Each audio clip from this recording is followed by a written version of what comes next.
Rangers starting pitching has stepped up just when they've been needed the most. 5 quality starts. It's the offense that has stumbled, stymied by the A's in the first 2 games of this series. With hopes of an offensive revival today, Martin Perez takes the hill in the series finale. 5 games back, 8 games to play. The countdown continues next from Oakland.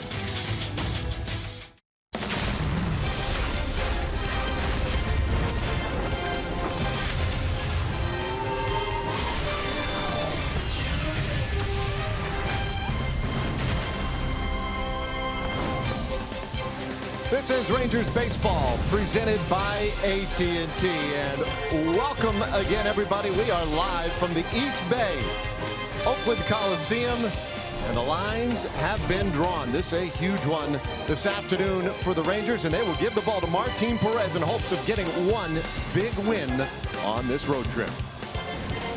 Hello again, folks. Great to be with you. I'm Dave Raymond, and CJ Nikowski will be joining us here shortly. Emily Jones joins us on the field today as well. This is a big game. If it feels almost like a play-in game for the Rangers, it's because it is. Time is running short. Twins won earlier today, so the technical lead right now, 5 games for Minnesota. And the Rangers, with just 8 games remaining, they are all must-win territory right now, and they're going to need help. And now we welcome in the star of the show, CJ Nikowski. CJ, this is the end of this long road trip. They had hoped for more for the Rangers, but taking a look at what has happened, what's your read? Yeah, it really hasn't gone exactly the way the Rangers had hoped. Talk about being 500 on the road so often. Well, they are 500 so far, but this is not the time to be 500, not while they are behind and trying to chase that second wild card. You see the +1 run differential. The starters have been great, but it's been the offense that has struggled a little bit. An offense that has been good the whole year for the Rangers. Yeah, so today they hope to get a little more offense in this thing. They send Martin Perez to the mound. Pretty interesting pitching matchup today. Yeah, this will be a good one. Martin Perez made an adjustment a few weeks ago, and he has been spectacular since then. He has just been on an unbelievable run. Has really taken the bull by the horns. You see it there, the 7-1 record. The strikeouts have been great over his last 9 starts. He's got an excellent run support as well from this Texas Rangers offense. They need that to continue here this afternoon to try to stay alive. On the other side, Jarrell Cotton, we've talked a lot about the A's starters, how good they have been. Well, he actually has not been one of them. Now, against the Rangers, he has been good in his career, but his last 3 starts, he's got a combined 14 innings and given up 14 earned runs. So hopefully for the Rangers, that will continue today. All right, well, the Rangers, this has not been the season series one would have imagined. The last place A's team has been tough. We'll put that season series in the spotlight with Emily Jones when we come back.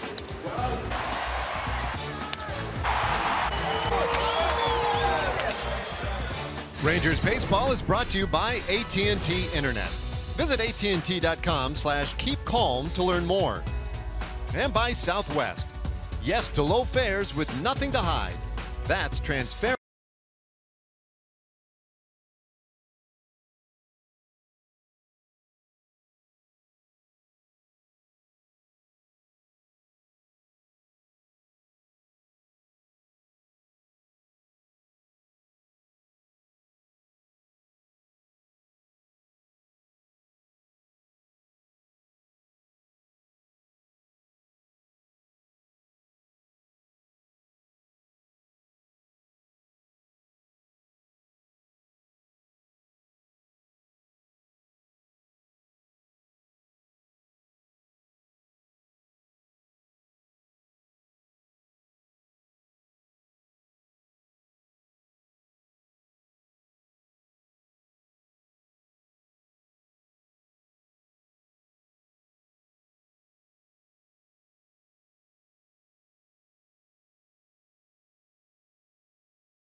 Northern California, as we welcome you back to Oakland Coliseum, where the Rangers are closing out a 3-city trip and 3 here in Oakland. It has been a tough go in Oakland and really just generally against this A's team this season. There you take a look at the season series. Everything close to even until you get down to that final number. Home runs for the A's, 20 to the Rangers, 9. Our Shiner Box Spotlight features the guys who have killed the Rangers. Among them, Chris Davis, 5 home runs in the series thus far this season. Matt Joyce chipping in with 3 of his own. And then, maybe you may not realize, but also Chad Pinder, yet another home run hitter, especially against the Rangers. Talked to Steve Buechele about this team. He knows how dangerous they can be, and quite honestly, the Rangers can't quite put their finger on exactly what this Oakland team has on them and why they continue to have their number this season, guys. Yeah, it's been vexing. There's no question about that.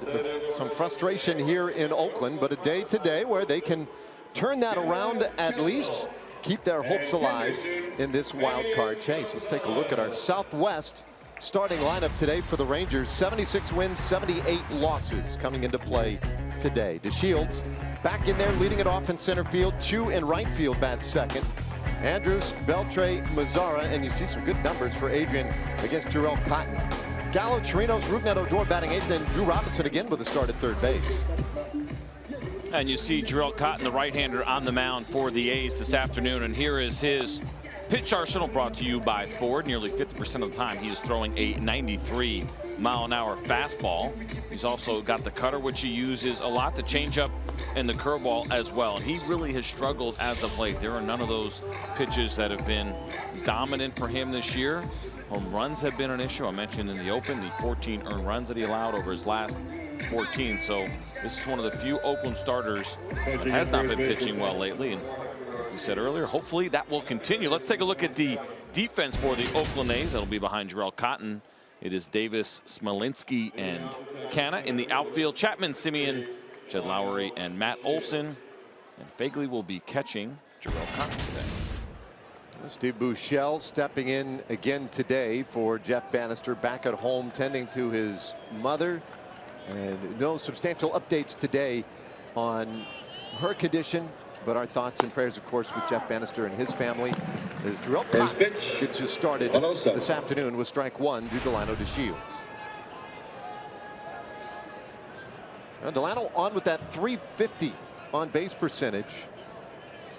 A real key for these Rangers might be getting something started offensively real early in this one, because offense has been at an absolute premium in the first 2 games here. Yesterday, shutout, didn't get a runner past second. And got just the 1 run Friday night on the home run by Chu. 1-2 to DeShields. And it really has been kind of a surprise to see the games that we have seen here so far. Close games, well pitched games. Yesterday, we talked about this a lot as we look at matchups. It really did look favorable for the Ranger offense. It just didn't happen. 2 balls, 2 strikes now to Delano. Yesterday, DeShields was 0 for 4 at the top of the order. Certainly, he has been an igniter for this offense. When he gets going, when he gets on base, this team scores runs and they win games. Stays alive, 2-2. No pressure. It's not like it's all him, but he does have a significantly positive impact on this lineup, especially, like I say, when he finds his way on.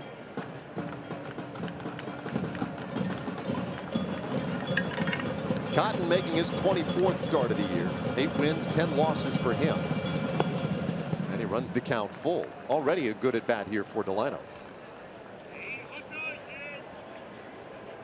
Here's Cotton, the rookie right-hander.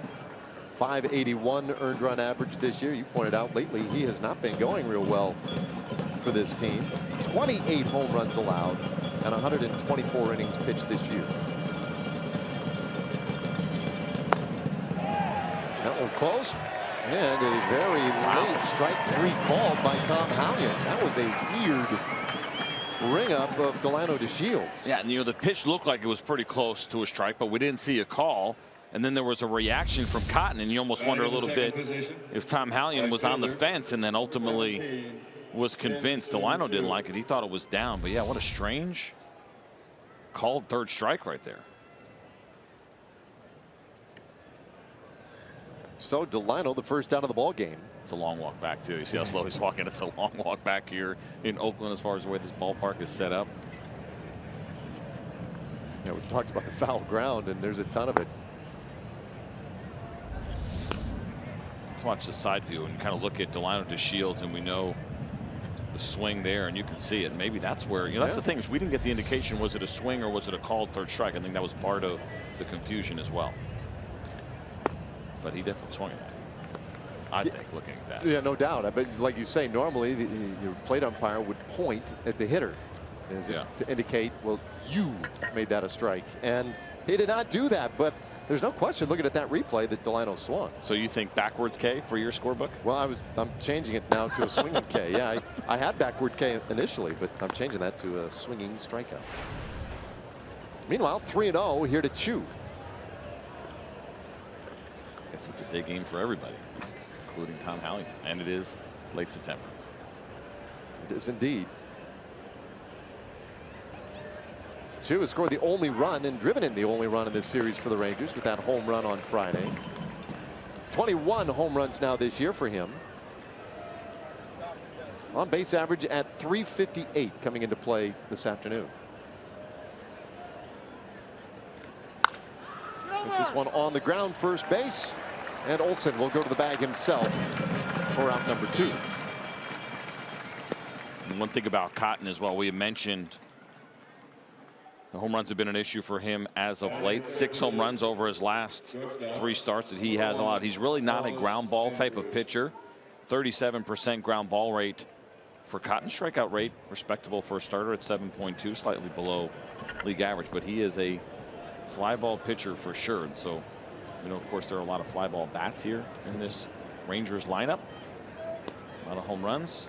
See what Cotton has done here in September with the 7 allowed. I mentioned 6 over his last 3 starts. So again, on paper, looks like a good matchup for the Rangers.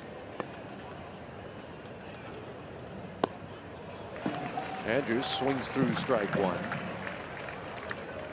So Elvis here with 2 outs and nobody on base. The average is dipped down to .297.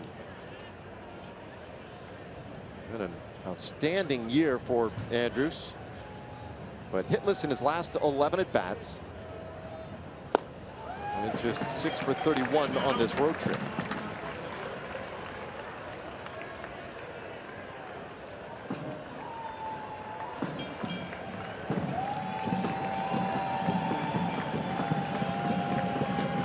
Cotton got a strikeout of DeShields. Just a ground out of Chu, and that one very high. 1-2 the count. He's already used 15 pitches this inning. DeShields gave him a good battle.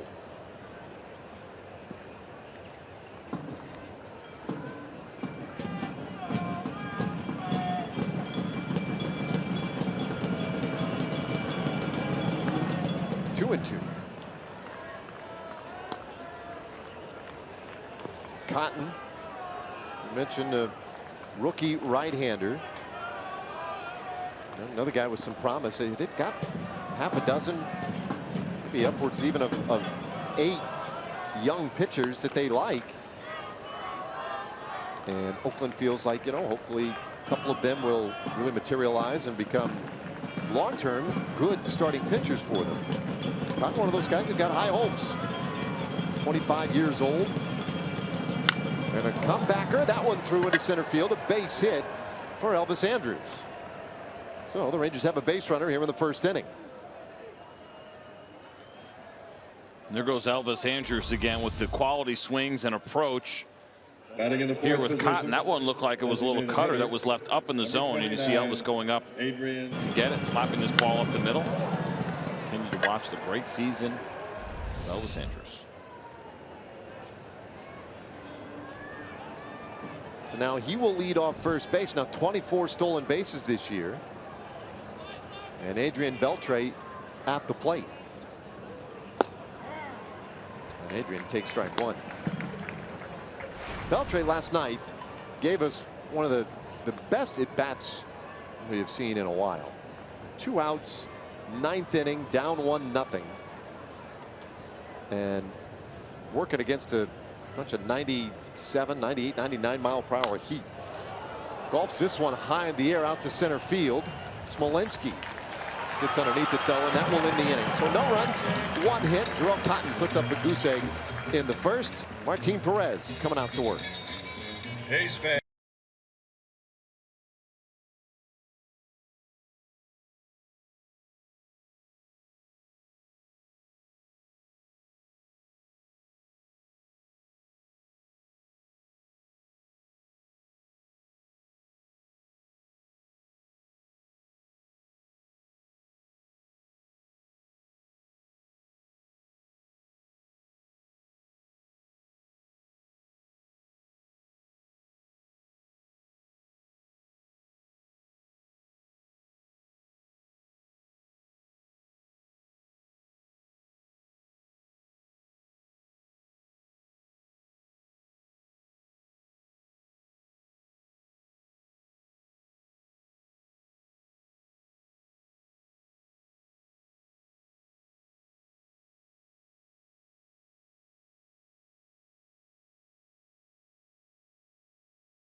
As we go to the bottom of the first inning, and let's take a look at this starting lineup for the Oakland A's. 71 wins, 83 losses. Marcus Semien again up top.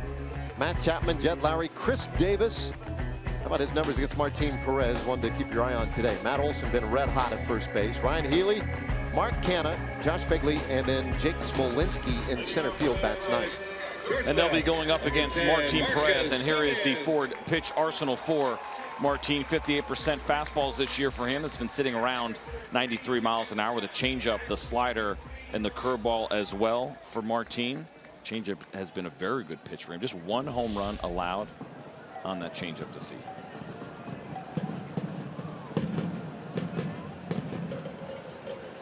So Marcus Semien takes one very high from Martin Perez. Oakland, it's not like they have torn the cover off the ball. Yesterday won 1-0. They're doing enough to get it done. Semien 3 for 8 in this series. A couple of runs scored. Did hit a double. It's the Chris Davis home run that we saw last night. The Matt Olson home run the night before. Good young hitters here with the Oakland A's. And they use the long ball, you know, as much as we've talked about it this year with regard to the Rangers. And they're not the only team hitting home runs, that is for certain. And there's strike 3 called. Martin Perez comes right back and carves up Marcus Semien. 1 away. A good location here from Martin Perez, and anytime you can get that strikeout looking, that tells you everything you need to know as far as the location of the pitch. Trying to go up and in, and it was in. Caught a little bit maybe more of the plate than he wanted by that 93-mile-an-hour fastball, really jumping on. Batting in the second position, third baseman, 26, Matt Chapman. Well, the lefty gets a strikeout now, goes after Matt Chapman. Let's see Chapman's numbers there in 76 games this season. Launches one on the corner. The count 1-1. Chapman 1 for 5 in this series. It was hit by a pitch on Friday night. He has been in a downward spiral lately among the young players that they have who are, you know, real bright spots here in Oakland.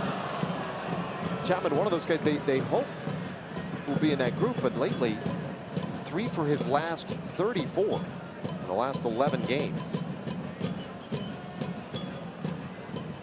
September has not treated him real well. The 1-2 pitch popped up. This one in front of second base. Andrews over from shortstop, and there's 2 away.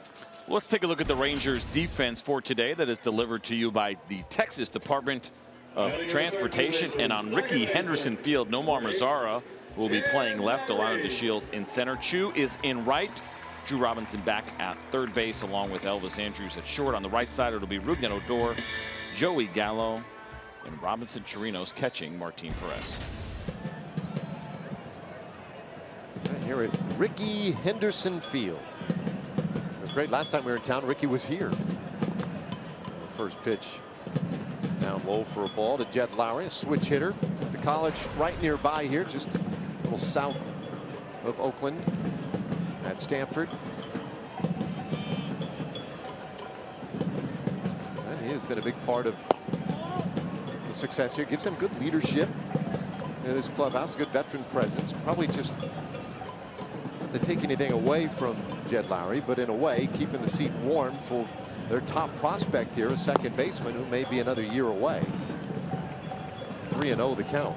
That's interesting. He's having a good season. We talked about the doubles and where he is right now, tied for the all-time franchise lead in doubles. But he's got a team option for next year at $6 million, which seems like an automatic when you look at the production. But then again, at the same time, based on where they are, if they want to give those second base reps to somebody else, potentially, or if that could be a situation where they would exercise that team option, then maybe try to trade Jed Lowry. Well, that's another angle they can take. Franklin Barreto, who's actually up with the team right now, September call-up, is by all accounts their top prospect and their future second baseman, but not ready yet. This one fouled away, and it stays full on Lowry. Certainly, for that kind of money and the production that he brings, it seems like good value. Good value for the A's to keep, but like you say, if for whatever reason the circumstances change and they could trade him, well, he'd probably have a lot of interest. So he takes high, ball 4. Lowry is on here in the first inning. Now our Kubota power stats today. Martin Perez, Batting in the fourth position. 12 wins this year. Now he's aiming for number 13 today, which would match the total from the previous 2 seasons. Yeah, it's kind of funny how wins work a lot of times with guys. And, you know, Martin right now has been on a great run, right? We've talked about what he's done over his last 9, but if you look at the overall year, he's probably had better years. Right now his career ERA, or excuse me, his ERA this year is at a career high. The wins are there, but there's been some years where he has probably pitched even better than this, but just wasn't getting the wins. And so he's gotten tremendous run support. Been on a great run, we mentioned. This season, 5.6 runs per game over the 9-game stretch. He's been getting nearly 9 runs of support per game. So the 2 things have been really working well when he has dominated. 3.14 ERA over those 9, but also the team really chipping in with a lot of support. Yeah, 9 runs. Rangers would take 9 today. I think they'd feel pretty good with that. Davis takes one just off the corner, and it is 2-1. Chris Davis, very dangerous hitter. We all know that, and nobody knows it perhaps as well as Martin Perez. Davis 7 for 14 against Martin with a home run. Perez has struck him out 5 times. Yeah, it's strange too, because Chris Davis, who's having a really nice year and has shown tremendous power, has not been good against lefties in general this season. He's just hitting 183 against left-handers, which doesn't make a ton of sense. And now we've got an extended conversation on that last pitch, which he did not like. Tom Hallion is a disaster communicator right now. So we took issue with the way that Delano DeShields things went down. Davis was saying, well, let's get an appeal at first. Hallion didn't take the appeal, waited, and then finally raised his fist and straight. Watch this. Yeah, now that pitch is probably a ball. Everybody's asking, and Hallion's like, it's a strike. Pop foul. First base side, long run for Gallo, and he doesn't get to it. Or he got to it and didn't make the catch. Over the shoulder style grab did not work out for him. This is a long run for Joey Gallo, and his defense at first base has been very, very good. Now these, the kind of pop-ups where he has not gotten a ton of work. Sure, he gets them over at third base, but this is a different angle and going after those balls, and the ball's going to come off the bat differently. It's going to spin a little bit differently when you're on the other side of the field, and that is no easy play.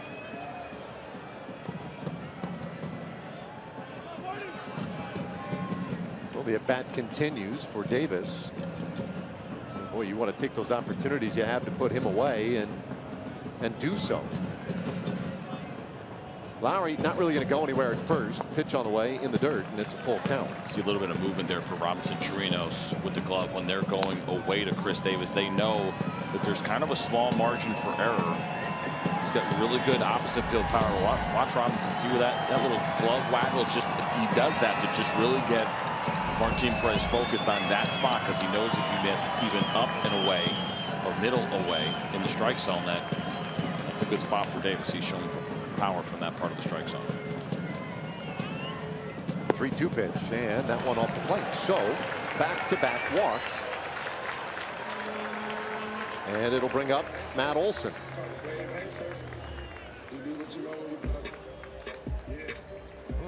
You understand if Martin Perez wanted to be a little careful with Chris Davis. I get that, especially given their personal history.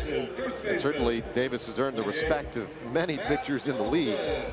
But a guy who can be just as damaging now steps in, and left-hander Matt Olson. Yeah, same thing. Matt Olson has had a really nice year, but he has struggled against lefties, hitting .209 against them this year.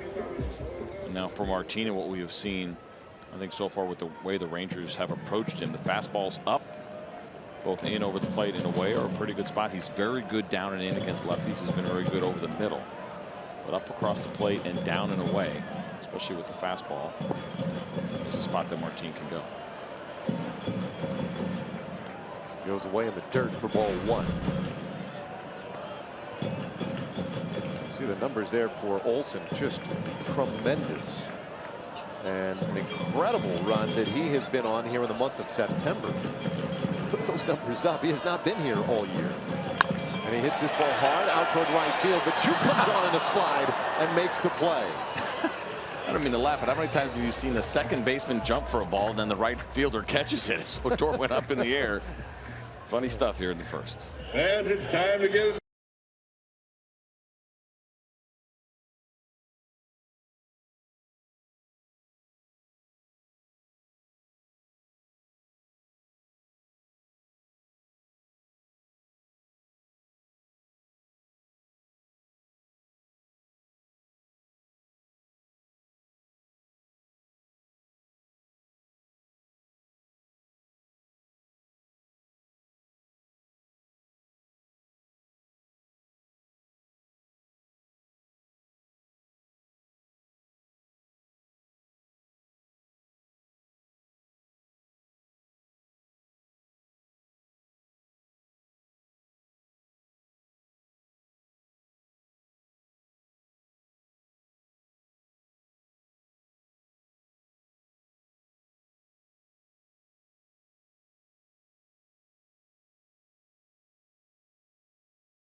For either of these clubs, and we move along to the second. Hey, attention smartphone users, download the Ballpark app for access to mobile Monday ticket offers. Fans using the Ballpark app have access to $5 upper reserve tickets on select Mondays. Well, guess what? There's only one left tomorrow.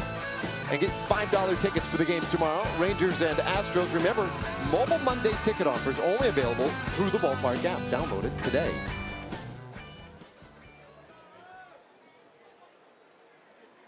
Okay, Nomar Mazara will start things here in the second inning. Mazara, Gallo, and Robinson Chirinos. Cotton up and away with ball one. Now, he did expend a few pitches, 19 of them in the first inning. Give up just the one hit. We saw a couple of Rangers hitters take him a little deeper into counts. Him and Martin Perez both a lot of pitches in the first inning. 24 for Martin, 19 here for Jarrell Cotton. I mentioned there have been some struggles as of late.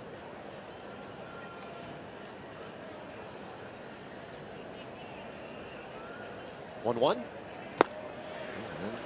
It's all right. A hole, a ball, and 2 strikes.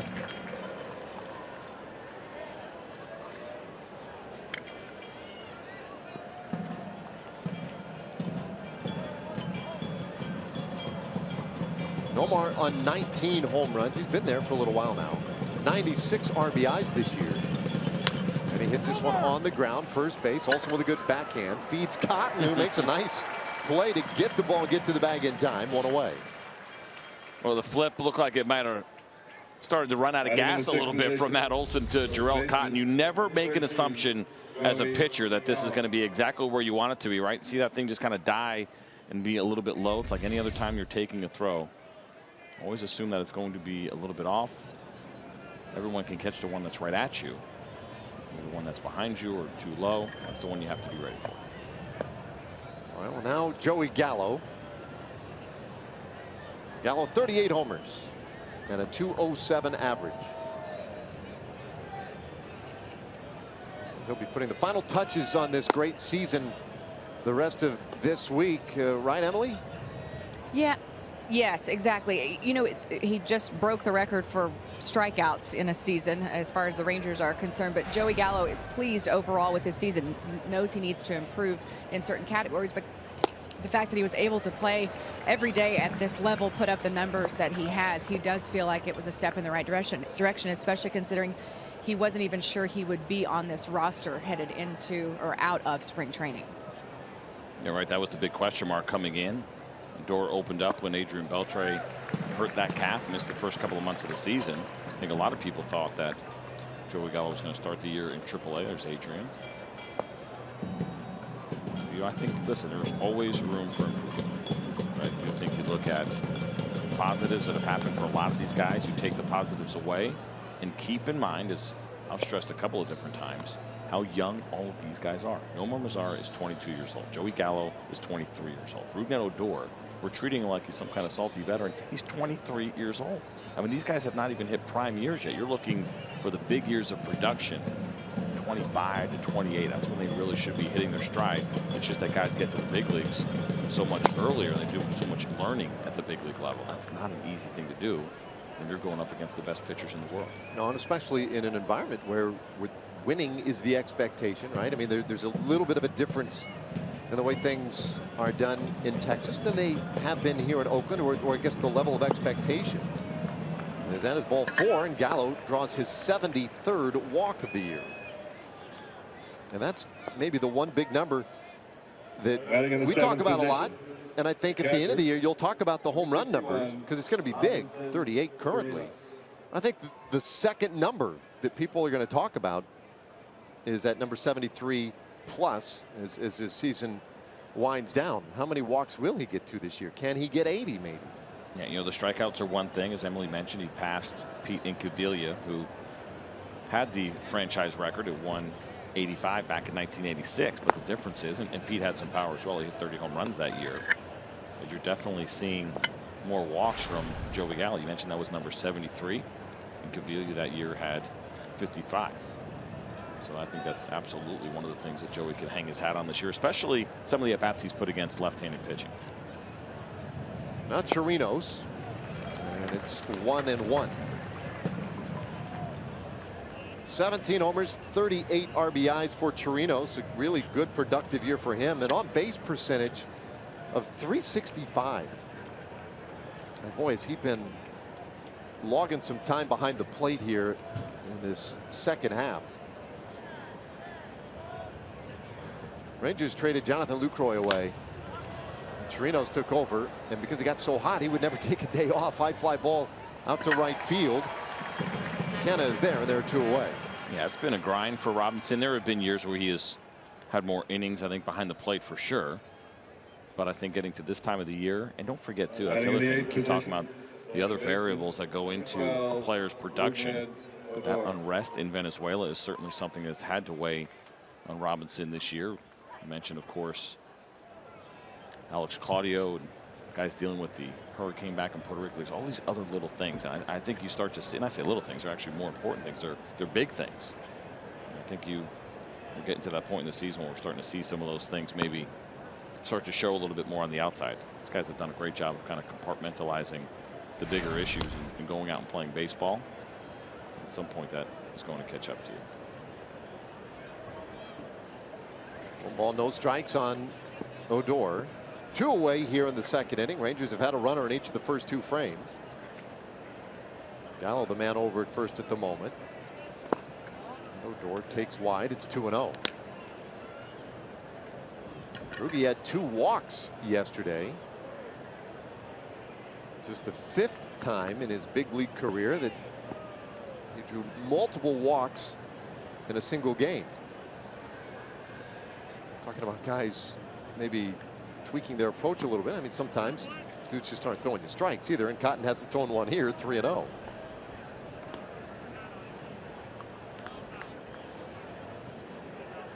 .206 batting average for Odor. The .252 on base. That's the number. You move away from the batting average.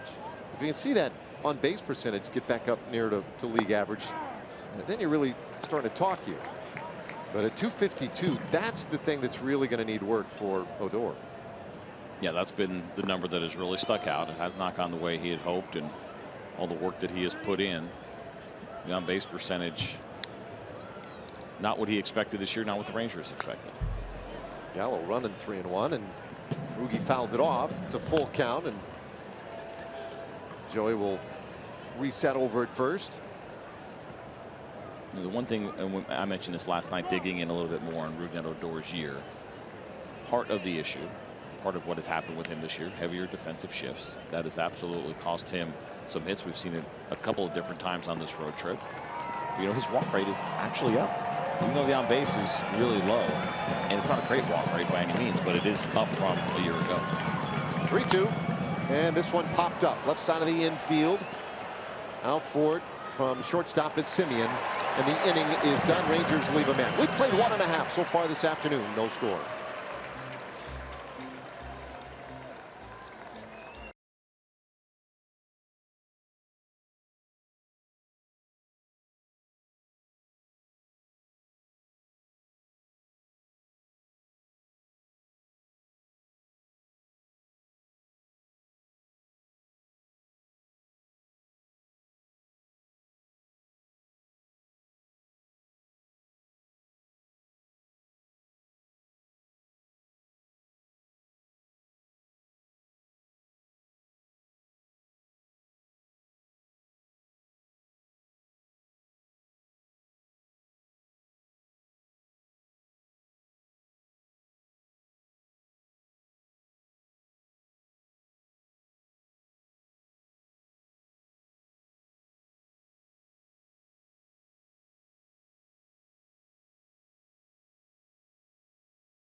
teams as we go to the bottom of the second. Tomorrow, the Rangers back home, and they cannot wait. It'd be great to see the Houston Astros in town. The opener of a 3-game series, our AT&T pitching matchup. Colin McHugh and Andrew Kashner. What the opponent's batting averages, ERAs, very even for those two guys. Pre-game will start at 6:30 tomorrow on Fox Sports Southwest. And McHugh, of course, missed a pretty significant amount of the season. That'll be certainly a good matchup as the rivalry continues in Arlington. Cash today saying before the ball game, he asked a lot of questions about the offseason coming up for him because, of course, he is a free agent in the offseason. And, you know, guys sometimes a little reticent to talk about the plans, what their intent might be, that sort of thing. I thought Cash was not real coy about it. I mean, let's face it, it's not real hard to figure out. You're a free agent. You've had a nice year. You're going to go get some money. No doubt. And he said, yeah, I'm looking forward to the offseason. I think it's going to be fun. It will be fun for him. He's done a really nice job to get to that point in your career. And for Andrew Kashner, a guy that is a 7+ player as far as his service time. He was a free agent last year. He didn't come off his greatest season. Won just 5 games, had an ERA over 5. Well, that's a different story this year. We'll walk to Ryan Healy to start things here in the second inning. That's not an easy thing to do. We mentioned this earlier with Ryan Healy, a guy that will chase out of the zone. He's a good hitter, but he doesn't necessarily show a lot of discipline at the plate. You got to work a little bit sometimes to walk Ryan Healy. 3.5 walk rate for him this year. We were just talking about Rougned Odor. We know Rugi doesn't walk very much. Well, Rougned Odor's walk rate, just to kind of put that in perspective, 4.6. So a full % higher for Rougned Odor over Ryan Healy. Healy is on, and here is Mark Canha, and he takes strike one. Healy had 20 walks against 140 strikeouts coming in, but not really pushed in that at bat. So he is on. Canha, meanwhile, the numbers aren't great for him either. 280 on base average for Canha. So been some guys in this Oakland lineup who could really use a strong finish. Yeah, he has just a 4.5% walk rate. And to give you an idea, the league average is 8% of your plate appearances in which you walk is what the average big leaguer does.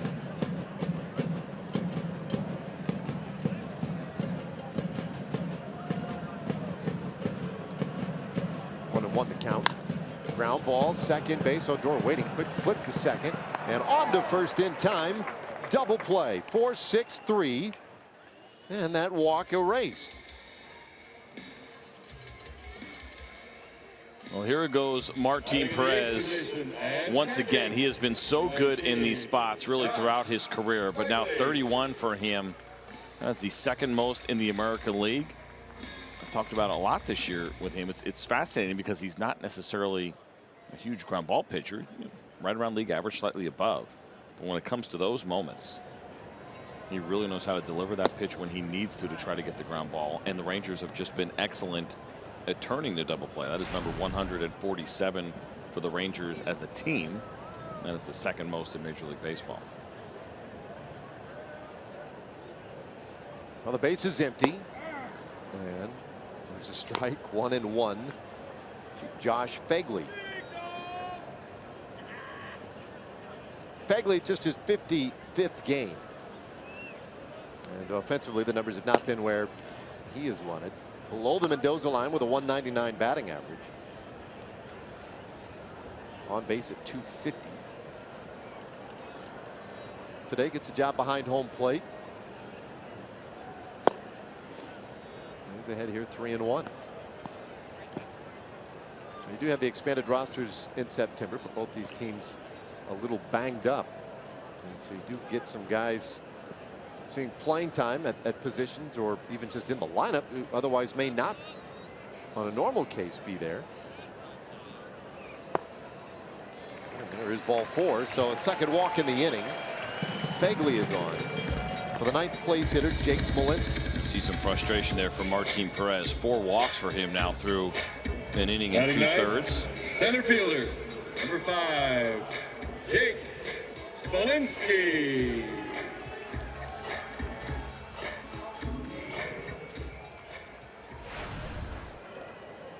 All right, so Jake Smolinski.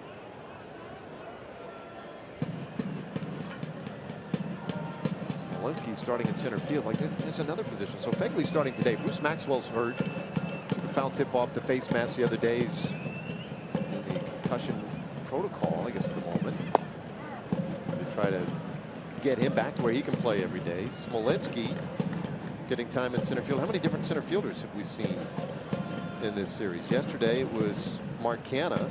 The opener on Friday was Chad Pender. He hurt himself going back on a ball and running into the fence. Snapped his head, hit his head against the wall, and they're keeping a close eye on him. Smolinski in a hole, 0-2.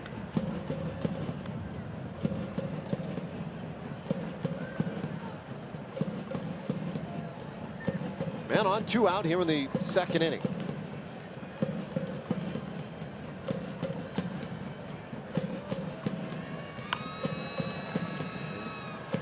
Smolinski stays alive.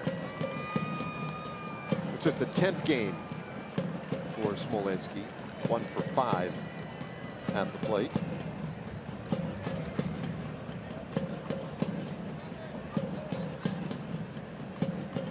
Hear those drums here at Oakland Coliseum. I've gotten a few people that have chimed in about the drums here. Rangers fans not loving it. Bouncer at third base. Robinson knocked it down but couldn't hold on to it, so does not have a play. And Smolinski is on. Call that a base hit. What? That's the initial call. Come on. Listen, I don't want Drew Robinson to get an error, but are you kidding me? A couple of steps to his left. It fields that cleanly, and that's an easy out. Yeah, a little surprising. Home cooking here at the Coliseum. 2 men on. I already wrote error in my book. Oh, no. That's the real frustration, right? That's what you're really worried about. I don't have the fancy iPad racing machine like you do to keep score. Well, if you keep score on paper, you're supposed to do it in pencil. No way. You can't make it look as nice.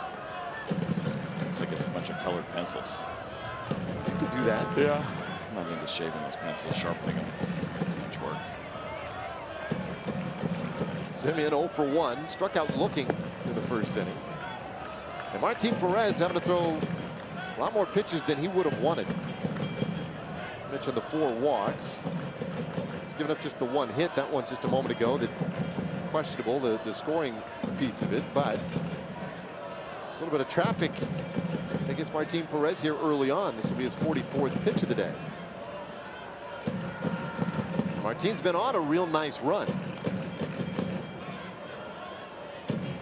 He's going to need to start getting some quicker outs as he goes 3-0. Those 4 walks already tie a season high for him. Martin has done it 4 other times.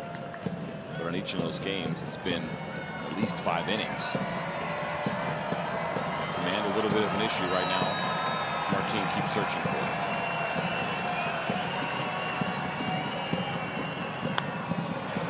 Three and 1. Well, Perez working on 5 days rest. So we've got a little extra time. I'm all for the 3-0 swing. There, the starting pitcher has just walked 4 in an inning and 2/3, and I get it. You know, the thought process behind it is you may not get a better pitch the entire at bat, but the starting pitcher who's struggling a little bit to throw strikes. I'm not loving swinging 3-0. Strike 2 called. And Simeon might have felt that one a little bit in, but it's a full count.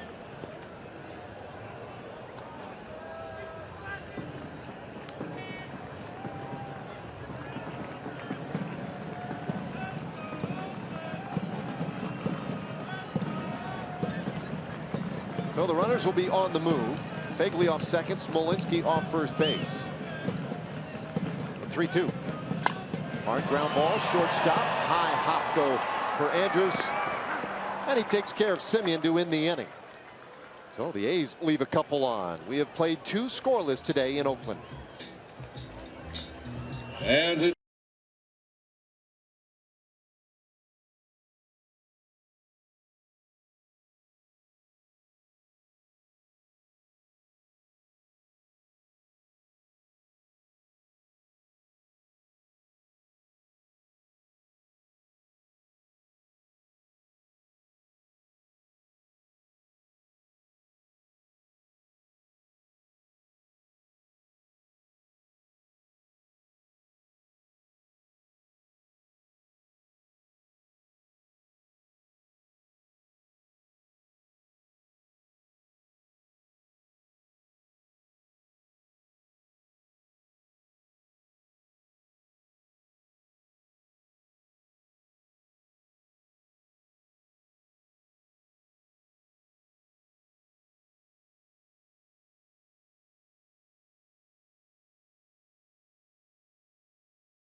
Afternoon, final game of this 3-game series. And by the way, coming up on this next homestand, Tuesday night, a big night, and we certainly hope you'll join us on the TV side and help show your support of the Gulf Coast.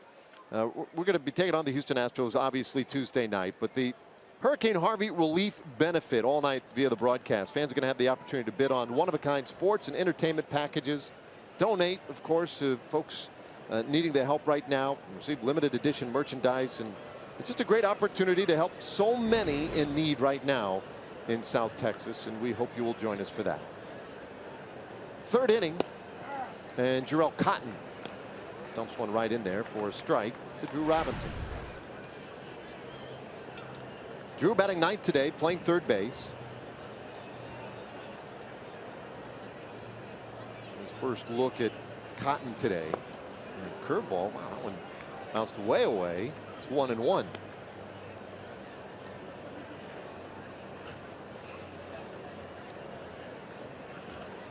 Drew getting some consistent playing time now here at 3rd base with Adrian Beltre down. That's what every young player always is hoping for. First time for him to get some big league time. It'll be interesting to see. You know, it's another thing we start to talk about a little bit as you look ahead to next year, and the season certainly is not over. But for a guy like Drew Robinson, the guys that are just getting that first look at the big league level where he potentially could fit in the plans here for the Rangers, certainly seems like an ideal utility guy. 2-2 the count. Got some good power in that left-handed bat. 4 home runs this year, 10 RBIs. Been a good learning experience for Robinson this year, up and down a number of times. In fact, this is his 4th stint with the Rangers. It's with the club opening day. Spent some time in May and June. Fouls this one away, and it stays 2-2. You know, the draw with Drew Robinson, first of all, from the defensive standpoint, playing the multiple positions like he has done here with the Texas Rangers, whether you put him at 2nd, 3rd, put him in the outfield in the corner outfield position, but then also the last couple of years at the minor league level, 41 home runs combined. Plus in his up and down time this year, he's hit 11 in AAA. So we're talking about 52 home runs in the minor leagues over the last couple of years. He was never a high batting average guy in the minor league level, in the minor leagues either. So you don't necessarily expect him to be a 275, 280 hitter. It'll be lower average with some power. He strikes out here, 1 out in the 3rd inning. All right, time for a Chevy game break. Let's check in with Rick Renner.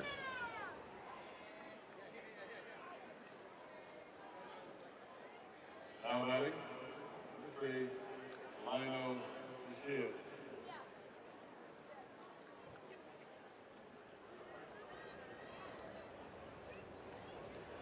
Oh, please, Rick. I mean, at this point, Rick, I would assume you're just used to it. Yeah, I mean, the consistency. Cut down on the smart rhetoric. It's amazing. So we did a little pregame segment today. They asked me who I thought my most improved player was, which could be a little bit of a tricky question because Aaron Judge didn't have a ton of time last year, but based on where he was a year ago, and I kind of used the Joey Gallo comparison, a guy that this offseason, I don't think the Yankees would have thought was going north with him to New York based on what he did last year in his limited time. Very similar to what was expected with Joey Gallo. Both of those guys not only end up making the team, but sticking and being impacted. In the case of Aaron Judge, an MVP candidate for a lot of this season. Will pop up now out into short right field, and Lowry gets out there to make the play. How about, here in Oakland, they had a pretty good rookie back in 1987. Mark McGwire hit 49 home runs, set the all-time rookie record, and Judge now just one short of that with time to go here. I mean, he could certainly still get and pass that number. Yeah, a couple of big, strong dudes, and it does appear that Aaron Judge will get there. Just another home run record that falls in 2017, or at least we think will fall. Well, here's Chu, grounded out in the first inning. Takes one on the outside corner for a strike. What's my thoughts coming out of all that? I mean, you didn't expect Judge to be in the big leagues this year, right? I think of all the major league careers you would have squashed as a general manager. Robinson Cano, Carlos Guillen. Guillen, Judge. I didn't say I was.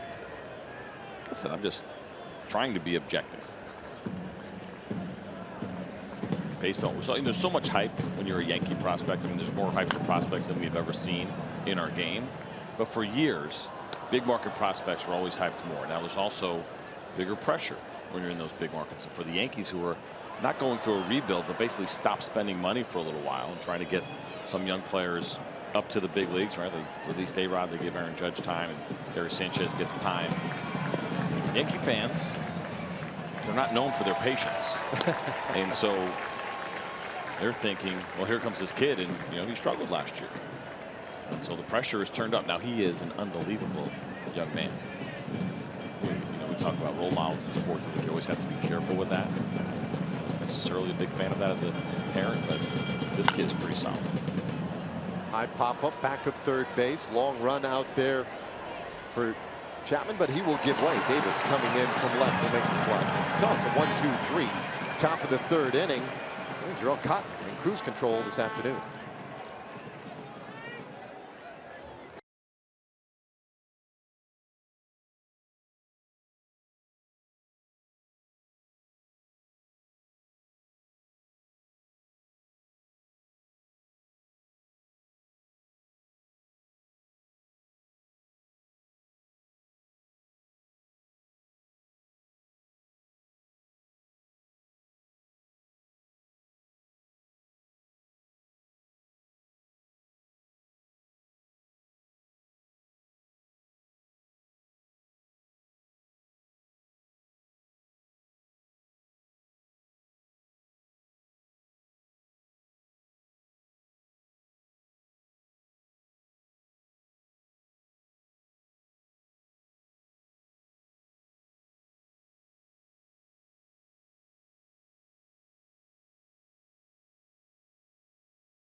Between the Rangers and the A's as we close out this 3-city 9-game road trip, the final of the regular season, and Martin Perez back out on the hill for the Texas Rangers. And we've talked about the stretch that he's put together in his last 9 or so starts. And in talking to Martin, he said, look, I've shown flashes throughout my career, but I think for me to put together this type of consistency over this stretch of time really validates the talent that I have and what I'm capable of. And he said, quite frankly, this is what the organization has been waiting for from me, and it gives me great confidence to know that this is what he's capable of and this is what he can actually do. Those are big words, and you really can appreciate what Martin Perez is saying there. He obviously appreciates the contract that he has, but then also talking about the organization and what they expect from him and him wanting to deliver. Pressure on young guys to try to live up to expectations. It's so difficult to do. This is a hard game. He's been very good lately. Fly ball to center field, and DeShields right there to put it away. Matt Chapman retired for the first out of the 3rd inning. Well, you were talking about it earlier about guys hitting their prime and when their prime years are. Martin Perez has been under the microscope for a while now in Texas, but he's just 26 years old, so he's just now getting to that time when he's supposed to be producing the way he has been this year. 12 wins, 11 losses, 470 earned run average. He's been good. I'm with you. And you think about, I mentioned those hitters, and that time clock has been moved up, I think, a little bit for them. But for pitchers, I would say, a year or two past. So you're absolutely right. I mean, these should be the prime years now coming up for Martin Perez, who has team options that run all the way through 2020. He's a 4+ player. He'll be a 5+ player at the end of the year. But Rangers have control over the next 3 seasons, and it does appear that based on what we have seen so far this year, especially lately, that he might be getting ready to hit that stride. He promises to be a really big part of the rotation going forward. Walk to Lowry in the 1st inning. Goes 1-1 to him here in the 3rd. And we've talked a lot lately about the adjustments that he's made. He got really upset after a start in Minnesota and felt like he was just off. And he got into the tape room and closed the doors, stay there for a couple of days until he figured it out. He gets a ground ball here to shortstop, and there are 2 quick outs in the 3rd inning. So what Martin Perez did was he was trying to create a little bit more momentum. We're going to show you, pre-adjustment of what Martin Perez was doing. Now look on the left side and watch his glove. See how that glove just stays there, kind of right near his chest? Now check him out on the other side. His hands are down by his waist and they come up. Now he still gets to the same position, but it is the way that he got there that creates a little bit more rhythm, that promotes a little bit more consistency. He had talked about in spring training having some better tempo and some better rhythm as one of his goals this year. And so that hand movement, even though it might seem very simple, is a nice way to kind of get a little bit more rhythm in that delivery, to feel a little bit more smooth. I've always been a proponent of hands at the waist and then coming up. Now guys pitch all different kinds of ways and they have success all different ways, whether pitching or hitting. That's one of the cool things about our game. Not everybody looks the same. This one lined out toward right field, and ranges over to his left to make the catch. Martin Perez, with all that praise, really dials it in the 3rd inning. We go to the 4th, still no score.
Ball is brought to you by Southwest. Yes to low fares with nothing to hide. That's transparency. And by your local Texas Ford dealer. Ford is the best in Texas. Well, in the East Bay, Oakland, California, at London Square, as we bring you into the Coliseum this afternoon. Fourth inning, scoreless game, and the heart of the order here: Elvis Andrus, Adrian Beltre, Nomar Mazara due against Jarrell Cotton. The right-hander's first pitch flared foul for strike one. Andrus has the only Rangers hit in this one today. Yesterday, the Rangers were unable to get a runner past second base. Shut out by the A's. Today, they haven't gotten a runner to second base in this 1-1. And they got to find a way to break up the rhythm here of Jarrell Cotton. Mentioned some struggles for him coming into this start. Well, that happens. A lot of times the confidence can be low, but so far he's been pretty comfortable. High, slow chopper, back of second, and Lowry gets it over to first in time. And just did get Andrus by a half a step. Wow, this is a really nice play. One that felt like Elvis Andrus was going to be able to beat out, but watch Lowry catches it clean. The throw on the run, that is not an easy throw to make, and to make it accurately, and a very nice stretch by Matt Olson over there at first base as well. We mentioned a nice stretch that he had in last night's ball game. That's a very good defensive play. So one out now, and here is Adrian Beltre. Beltre fouls off strike one.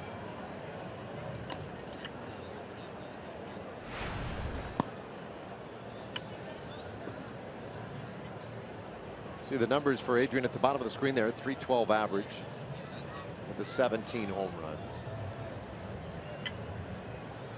And it's one of those years where if he were healthy, or had been healthy, certainly at the pace at which he has put up numbers this year, it'd be one of the greatest seasons in his career. A storied career at that. And even with the injuries and everything else this year, still a very memorable one for him, eclipsing 3,000 hits. Bounces feet in front of the plate. Now, Adrian has been good for a sustained period of time, of course, in his career. Look at the averages in the American League since 2010. Altuve now over 5 seasons at 324. But Miguel Cabrera and Adrian Beltre 8 seasons. With a 310 average over that stretch for Adrian. Wow, impressive. High fly, center field. Smolinski waits. And he's going to have all kinds of room out there, 2 away. You know, it's funny because batting average has been a stat that in the sabermetric community has become less valuable, right, in their minds.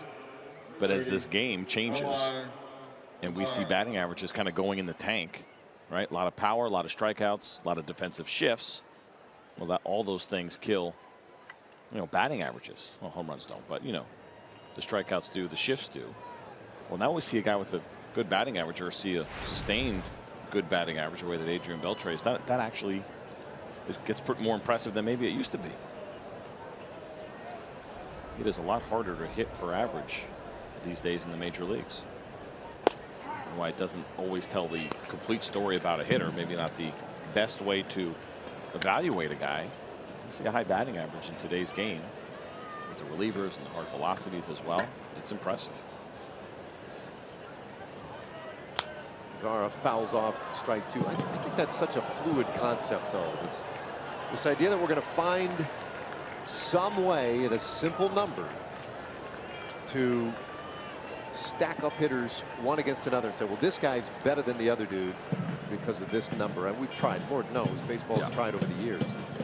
But as some things have gone out of vogue, I think as time goes on, they may circle back and become a bigger deal. To your point, batting average. We've watched this Rangers team in close games really struggle lately, being able to, you know, put together an inning, scratch out a run, that kind of thing. We saw the best at bat maybe of the year last night from Adrian Beltre in the 9th inning, and it's because he's the type of hitter who, yes, he can hit a lot of home runs, but he can still control the bat and control an at bat and come up with a big hit or place it as needed.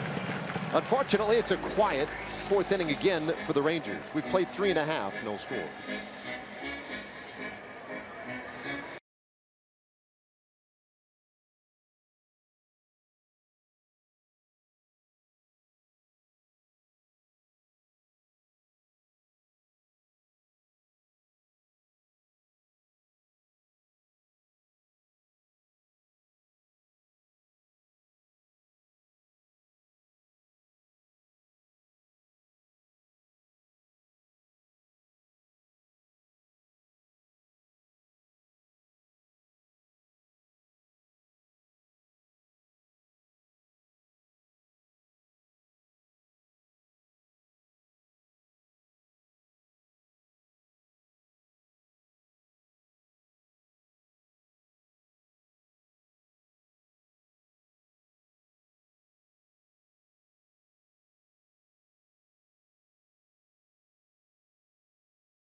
Beautiful days here in the Bay Area, and we have a gorgeous one this afternoon. Final game of this 3-game series. Matt Olson is going to lead things off here in the fourth for Oakland, and we have hinted at what a run it has been for him. And for all the hoo-ha about Cody Bellinger earlier this year in June when he hit 13 home runs and the most the last 30 years in 1 month, hey, Matt Olson has hit 13 home runs. Far fewer at bats, still more games to go. This guy, I mean, not that he's not getting quite the fanfare, he isn't. Not close to what Bellinger got, but he may end up getting a lot more fanfare before this thing is done.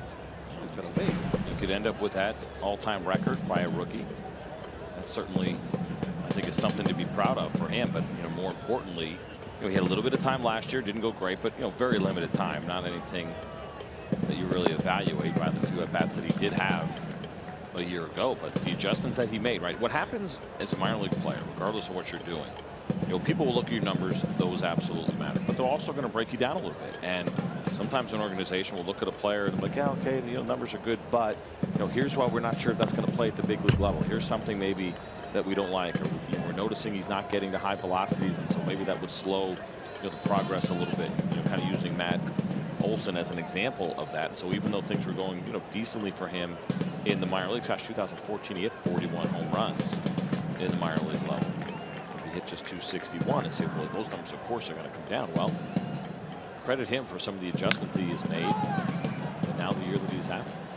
A little roller down to first base, and he is the first out in this fourth inning. Martin Perez was very good in the third inning. His first 1, 2, 3 of the afternoon. He's retired 5 in a row now.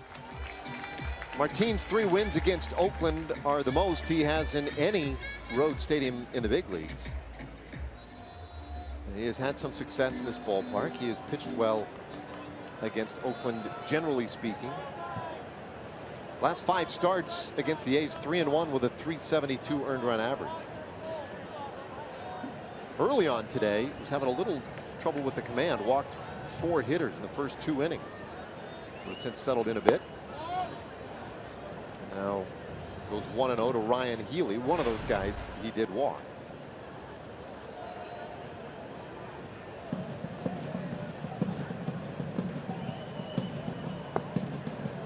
Two balls and no strikes. These games must-win territory for the Rangers, and if you have been paying real close attention lately, well, worth noting where this team currently sits. 5 games back in the wild card because the Twins won earlier today. 2-1 the count. It's really amazing to watch what the Minnesota Twins continue to do. We talked about them a lot. You see that there, that score of 10-4. against the Detroit Tigers. They scored all of their runs early. Rios went just 5. Pushed out 6, but just kind of a pretty fascinating team. There's not a lot of household names there. Joe Mauer, Brian Dozier, yes. After that, it gets really young. Not a ton of experience, but Paul Molitor has his team playing well at the right time. Ground ball second base. Odor is right there. Slings it on to first. And Healy erased. So 2 gone here in the 4th inning. Well, this coming Wednesday, it's going to be your final chance to enjoy dollar hot dogs this season. Thanks to Texas Chili Company. Don't miss the last midweek day game. Rangers and Astros, 1:05 start. And it is Dollar Hot Dog Day. Get your tickets at TexasRangers.com or by calling 972-RANGERS. It's kind of a sad day here at Rickey Henderson Field. No press box hot dogs available in the day game. Speaking of hot dogs, enjoyed one yesterday. I will not be enjoying one this afternoon. No, apparently you will not. So I want to go downstairs and pay for it and get it myself. I don't know if you're going to have the time. Mark Canha stands in 0 for 1. Elevator's super fast here. I'm sure I can get down in no time. Yeah. A little inside baseball for you. There was one elevator here to the press box, and I think maybe the entire stadium uses it. I think it's the only elevator in the entire ballpark. Operated by a man downstairs pulling a rope over a pulley. It's not fast. 1 and 2 to Mark Canha. Now, you mentioned Rickey Henderson Field. Did you hear the story? Last week the Raiders played here and a guy lost his cell phone and his wife was like, what do you mean? You left it at the stadium? Yeah. Well, let's call it. Maybe somebody picked it up. They called it. The guy picked up. And they explained the situation. The guy drove the phone over to their house. That guy was Rickey Henderson. Come on. No. Wow. I mean, how crazy is that? That's outstanding. I mean, it is his field, so yeah. I guess if you're going to leave stuff behind in somebody's house or somebody's field, that you would expect that maybe the host himself would find the object. But Rickey Henderson found the phone, heard it ringing, answered it, and said, yeah, I got your phone. Yeah, I'll bring it over. Where do you live? I'm coming over. That is fantastic. And they had no idea until they got there. And they're like, oh, my God, you're Rickey Henderson. Hall of Fame player and apparently Hall of Fame guy as well. That's pretty cool. I mean, you would think a guy of his stature would have somebody else bring it over, right? Hey, here's the address. Bring this phone. Have one of your kids do it or something. Somebody from the organization. No, Rickey bring it over himself. Rickey being Rickey. 2 out here, nobody on, and strike 3 called, and emphatically by Tom Hallion. A 1-2-3 bottom of the 4th inning. All right, Rangers offense needs to get it going. Joey Gallo will start things off in the 5th inning. Give way to Robinson Chirinos and Rougned Odor.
he's going to have to score in this thing eventually. Joey Gallo will lead things off in the 5th inning.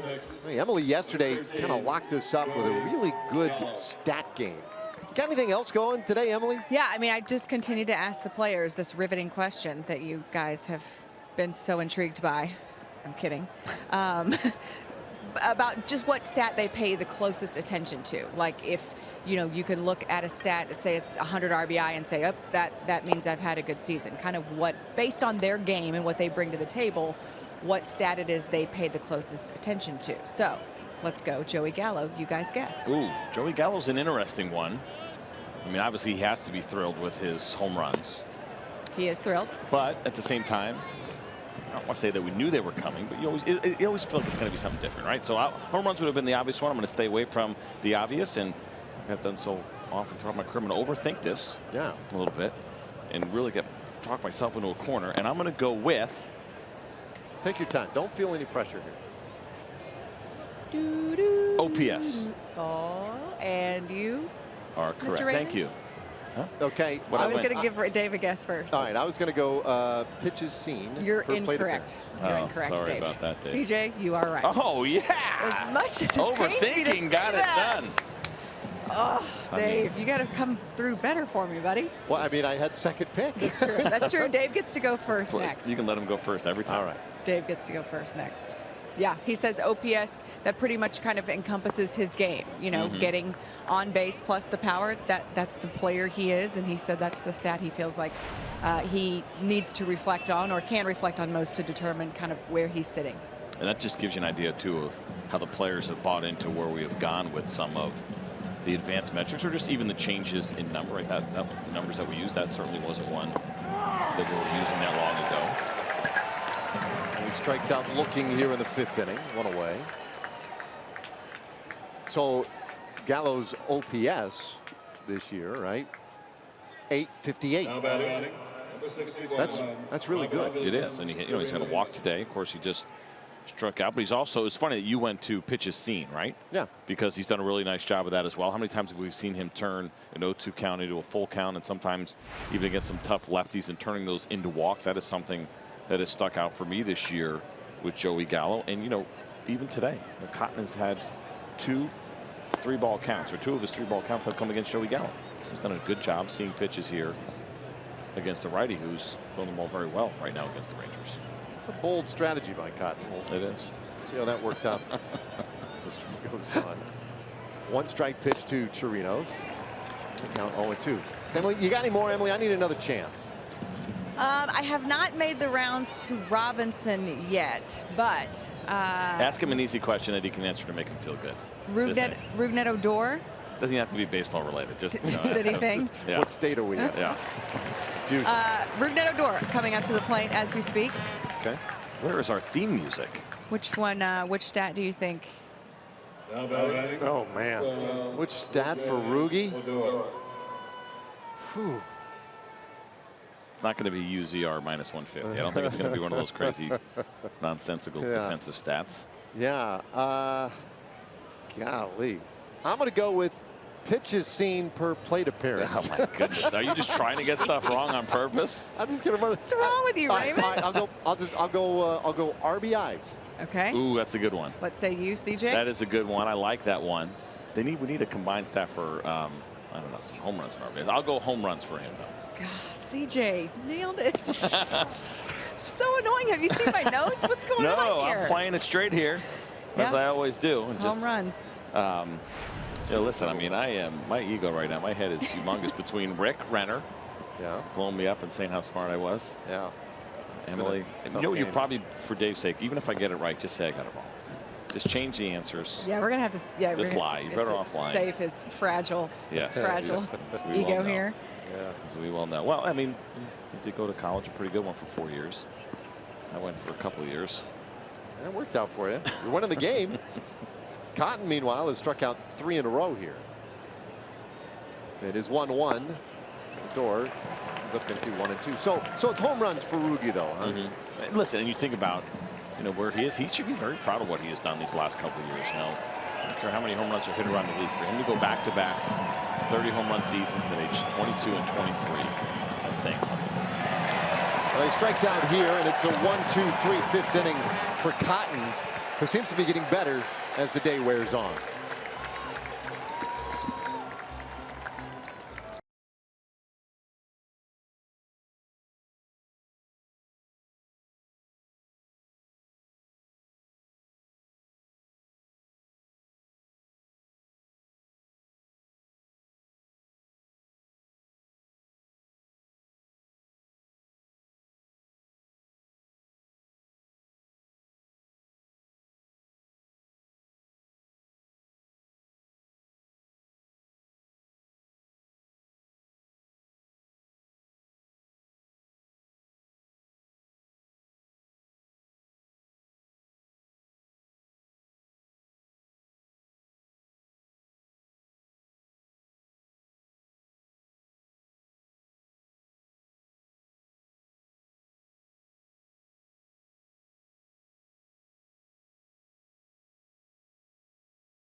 As well as we go to the bottom of the fifth inning.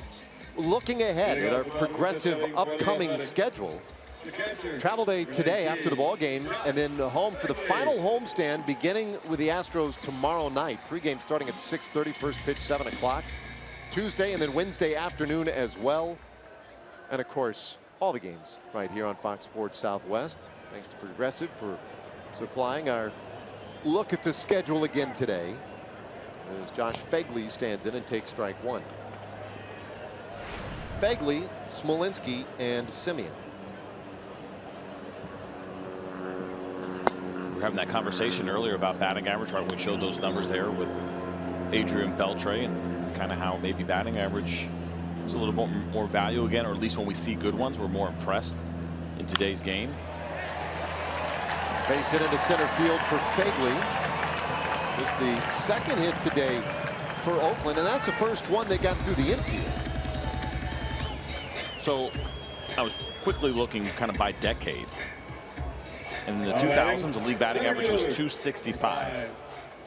In the 10s, it's a full 10 points lower at 255. That is significant. We're talking about a 10-point drop here. So far from 2010 to 2017, we're seeing a 10-point drop. Now you assume, or at least I would, that you would go back and be like, oh, of course, the batting average in the 70s and the 80s is much better.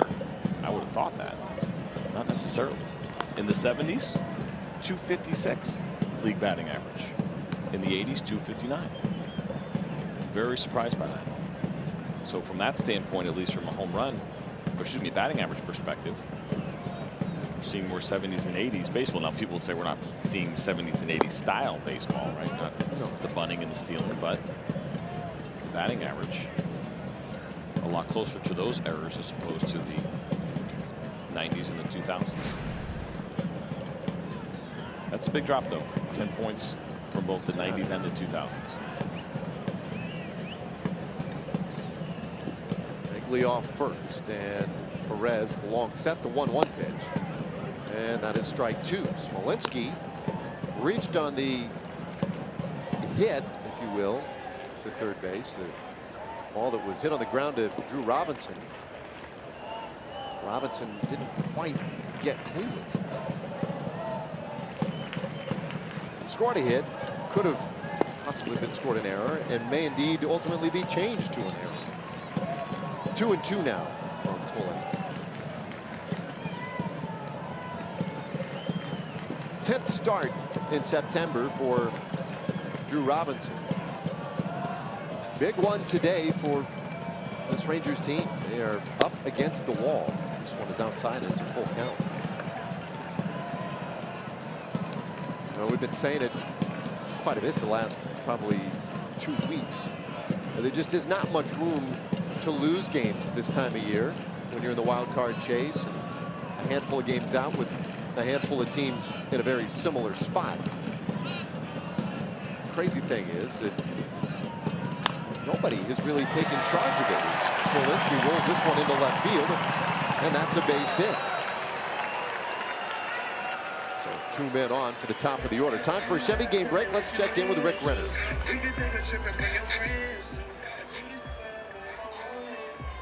Batting, shortstop, number 10, Marcus Semien.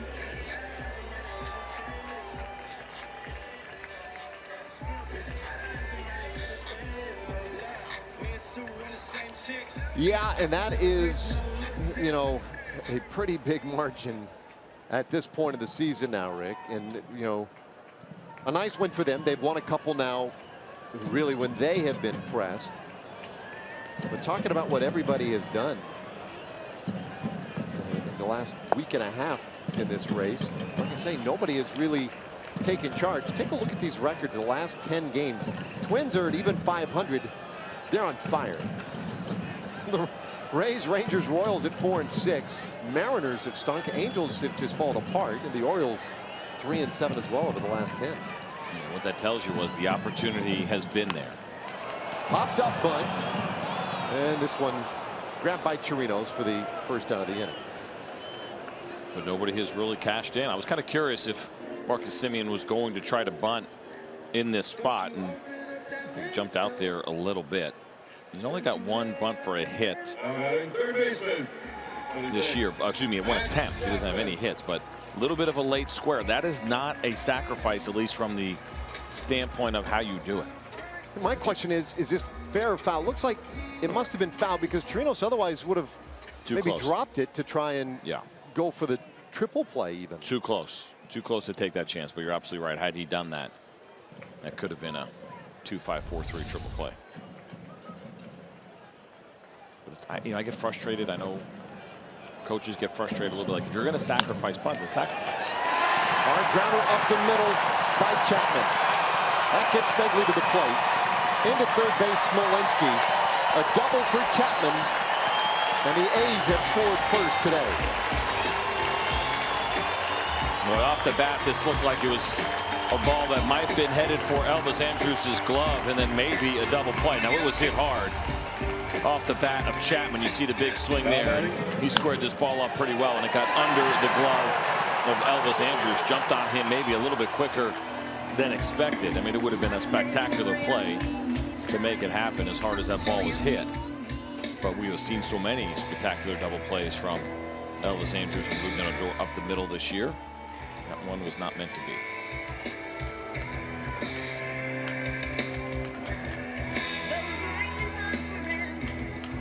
So a big RBI double for Chapman. And now second and third, 1 out. Jed Lowry steps in. Rangers will bring the infield in hopes of a ground ball, having a chance to gun down Smolinski at the plate.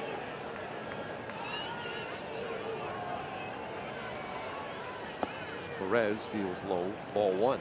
On the downside in these situations, and I do agree with having the infield in here, is that it does allow Chapman to take a pretty aggressive lead off of second base. You see Doug Bouquet on the phone. You see some action in the Ranger bullpen here. But look at that where he is right now. But the secondary lead can be very aggressive because there's literally no chance of a backdoor pick at second base with the infield in, which really gives Chapman a huge advantage as far as any base hit. Unless it's absolutely smoked right at an outfielder, he should be able to easily score with the infield in.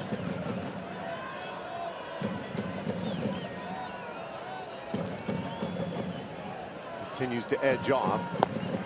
And that one finds a corner. 1-2 the count to Lowry. I just want to finish that thought real quick, though. On the sacrifice bunt, we talk about what we saw with Marcus Semien. If you're going to bunt, you square early. You know, you're not trying to hide it and then try to bunt for a hit. It's either one or the other. You should be squaring very early so you can get in that right position. You're not stabbing at the baseball the way that Simeon did.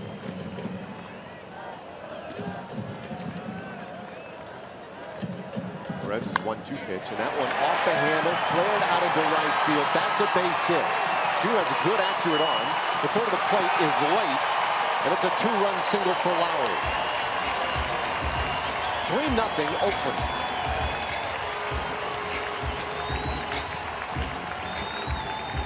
And all of a sudden now the A's offense has come alive here against Martin Perez, who had been throwing the ball very well. There's a couple of hard hit balls, and then just this one here, a ball that stayed up, the breaking ball at 78 miles an hour, and that's a really nice approach by Lowry, keeping the hands in. Hit that ball the other way. Didn't hit it particularly hard, but certainly did enough. I mentioned that lead by Chapman because the infield was in, and so even though Chu was very accurate, he really didn't have much of a chance at all to throw Chapman out. Doug Brocail out to have the conversation. Tony Barnett, you just saw loosening in the bullpen.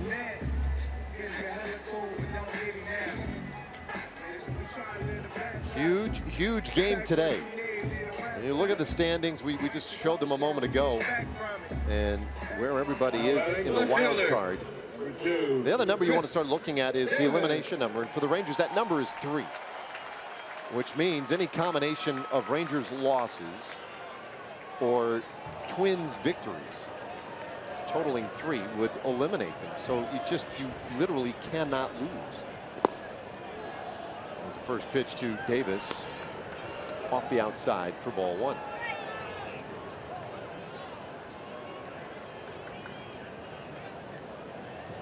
Davis with a walk is also lined out to right field.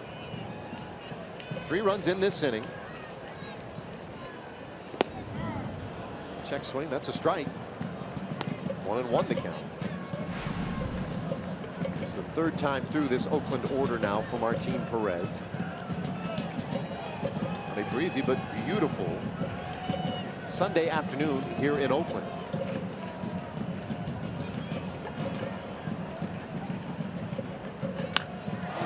Fly ball center field. Shields looks up, and that is gone. That ball was smashed to center field. A 2-run blast for Chris Davis. He has 41 now on the year. But more importantly, Oakland has opened up a 5-0 lead.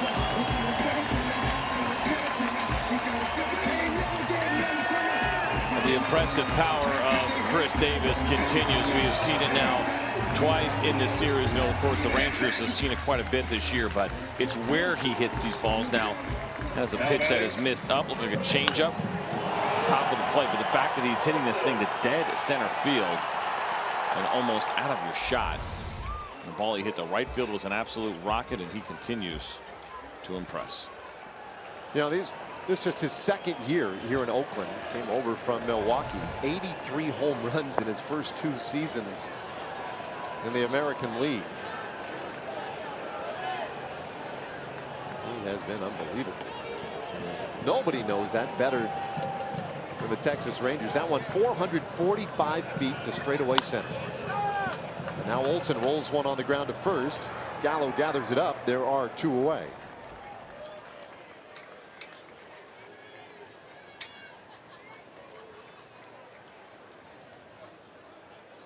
Well, here comes Steve Buechele. He's going to need to make a change. Saw the signal of the bullpen. Tony Barnett is coming on.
the A's by a score of 5-0 here in Oakland. And in talking to Rangers players and Rangers coaching staff, trying to figure out what goes on here at Oakland is just as big of a mystery to them as it is to everyone else. Something about this place the Rangers just can't seem to figure out, particularly the offense. And talking to Steve Buechele today, he said, look, I don't know what to say. He said, I look up and we're, 6th, 7th inning and we have no runs. Offensively, we just can't seem to put anything together here.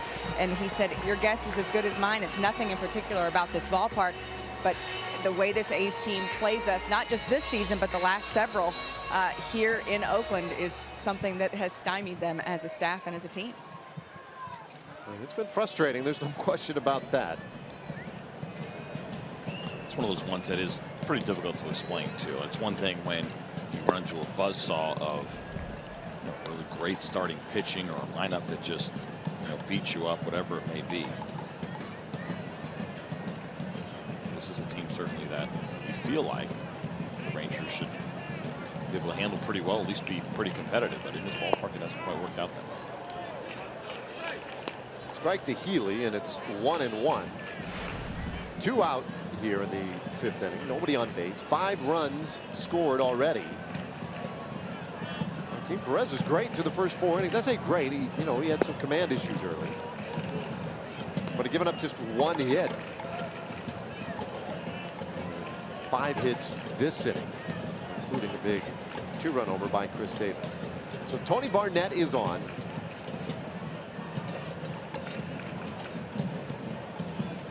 Bullpen's going to need to be good again today. The offense is going to need to figure something out. And there's a swing and a miss. Healy strikes out 2 in the 5th. We're through 5 this afternoon. Oakland leads it 5-0.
The Sonic Slam inning, brought to you by Sonic Drive-In. Our jackpot tonight, or today, $300 and dinner for 2 at Sonic Drive-In. Gary Novak, Carrollton, Texas, our contestant today. Ranger hits a home run.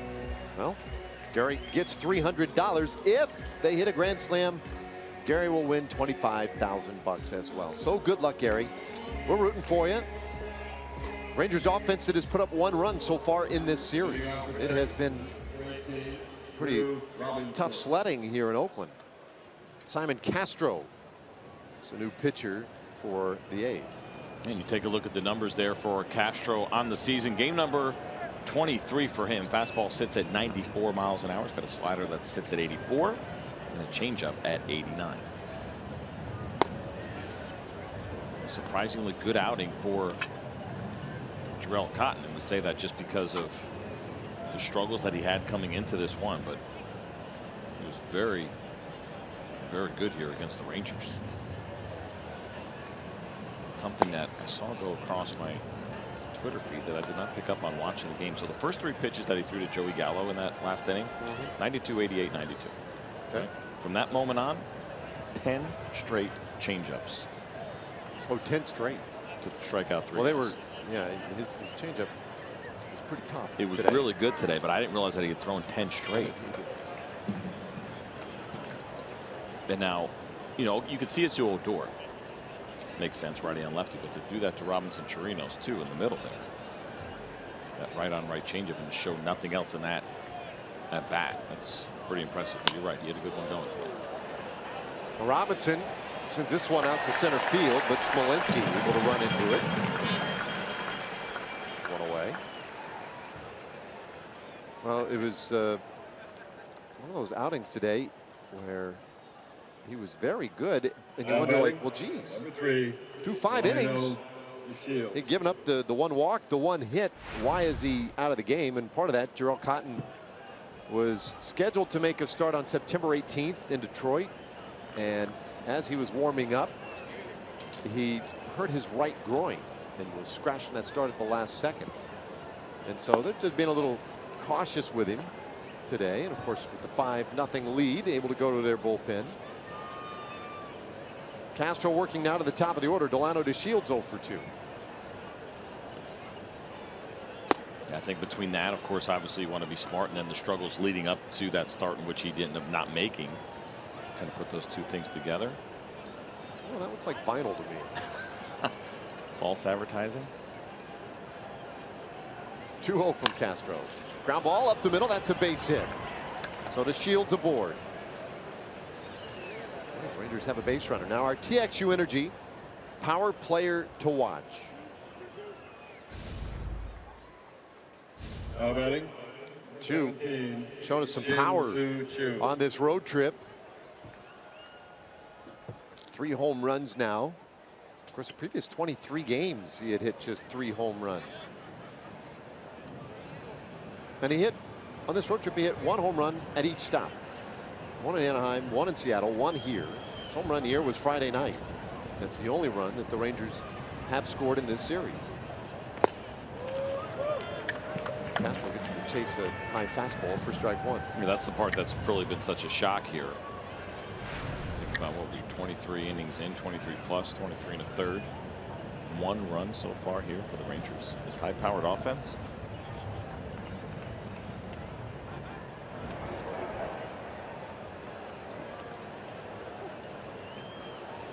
Here's some good news for you, some bad news. Good news. The hot dogs are back. Oh, Yeah. excellent. Yeah, you're pretty excited about I that. am.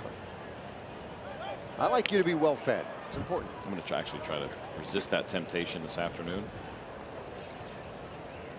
What? You were just talking about Well, it I an inning know. ago. Try to do the right thing every once in a while.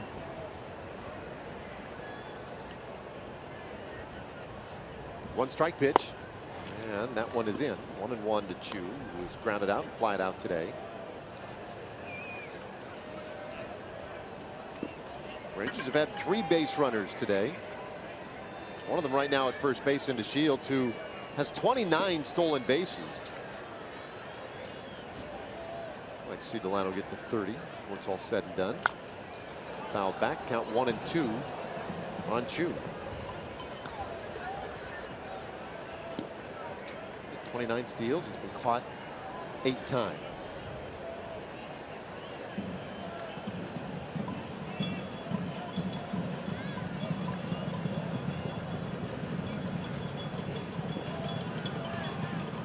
Oakland, they've long been eliminated from the division race, from postseason contention. Ground ball second base. They'll go to second for 1. On to first in time. A 4-6-3 double play. And that will do it for the Rangers in the 6th. It'll last to the 6th inning. And it is a 5-0 ball game.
Yep. Go to the bottom of the 6th inning. Thank you. I appreciate the affirmation. There's only one remaining Saturday home game left in the regular season. Be there. The A's and Rangers Saturday night, 7:05 game. And you get your tickets for Saturday, September 30th at TexasRangers.com or by calling 972-RANGERS.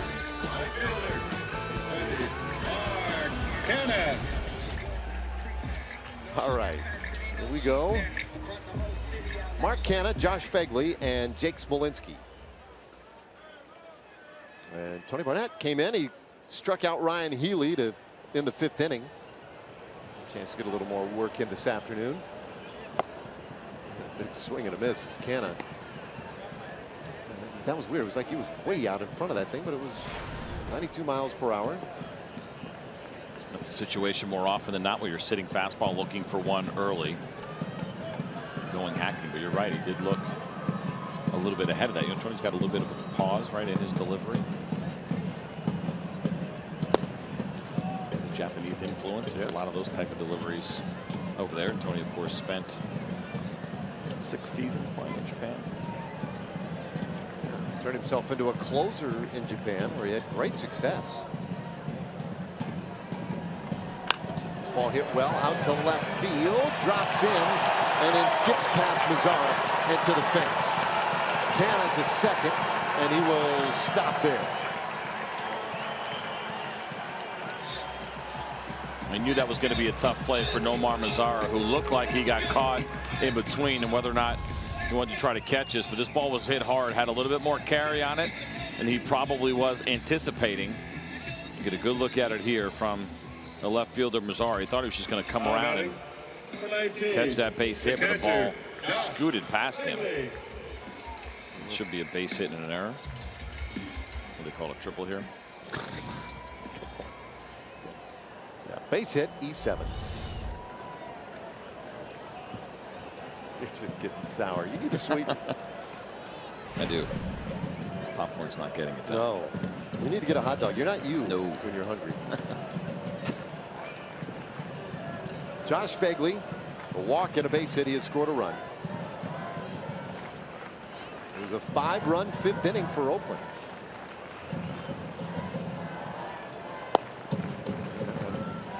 Off the plate to Phegley.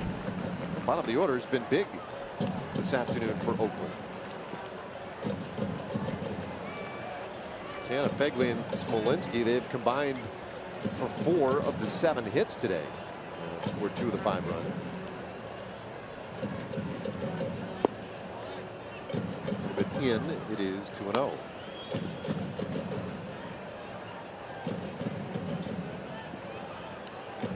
One of those things where when you looked at the schedule, you saw that the Rangers had 7 of their final 10 against Oakland. 3 here, 4 at home. While the Twins had a similar number against the Detroit Tigers. They just wrapped up a 4-game series, I believe, with Detroit. We figured, oh, okay, 2 teams are going to be very much in it and have what look to be favorable matchups. The Twins took care of their end of the bargain. They stomped all over the Detroit Tigers. But the A's have been trouble for the Rangers. Phegley with a double into the left field corner, brings home Canha, and it's 6-0 Oakland.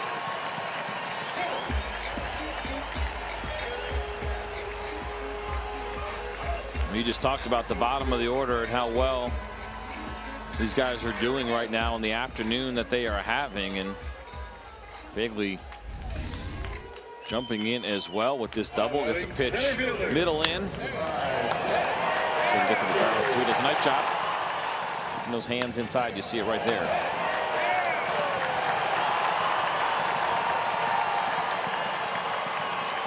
This game has turned very quickly on the Rangers.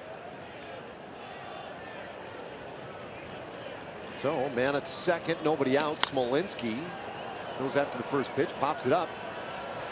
First base side, way down that right field line, and it is out of play.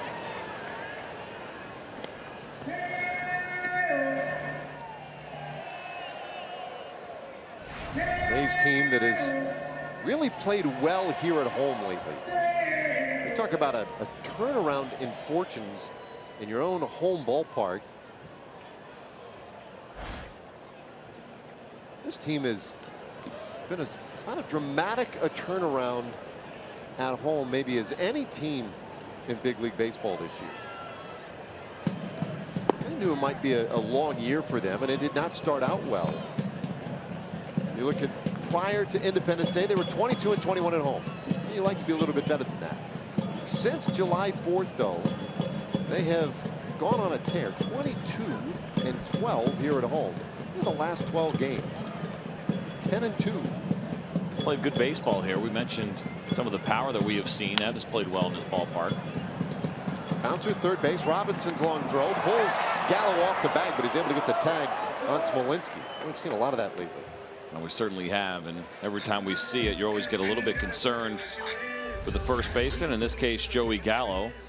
Little one hopper there for Robinson, and this throw just ends up the line a little bit, but Joey does a good job of catching it, getting the tag, and then getting his hand out of there. So many times you see that injury happen. The ball and the runner get there at the same time.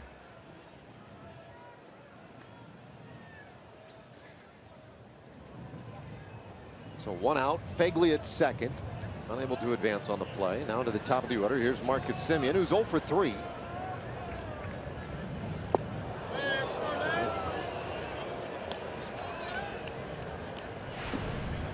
So here's my question about the home turnaround here. I mean, they were not horrible in the first half at home or up to July 4th. I mean, they were playing a little bit better than .500 ball.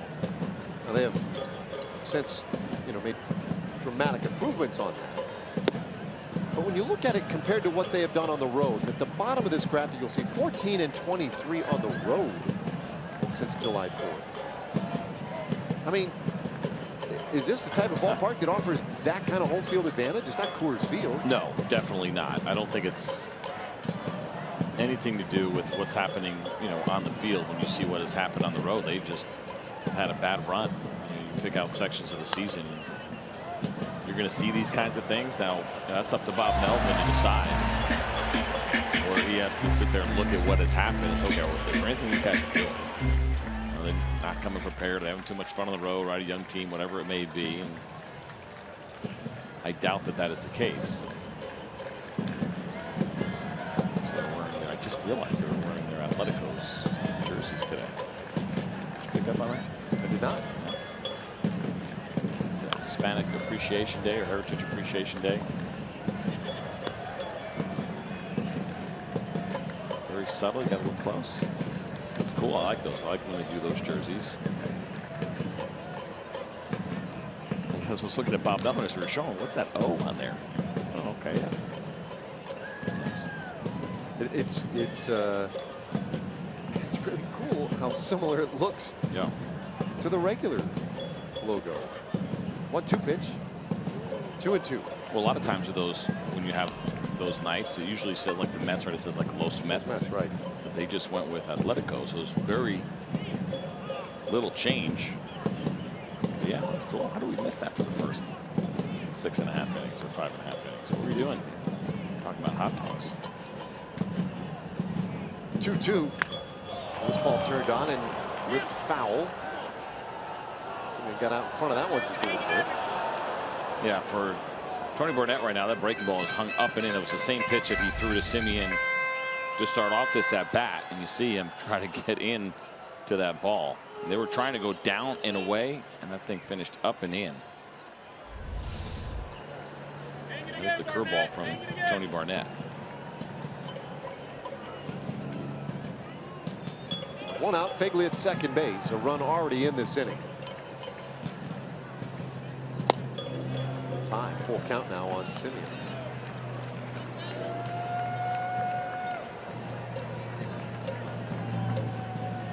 They've won 7 straight here. The last home series, 4-game series against Houston, they scored 41 runs. Today they have played at 6 runs as we play in the 6th inning. A bouncer third base. Robinson able to look the runner back again. His throw to first this time keeps Joey on the bag, and there are 2 away. MLB.com at bat.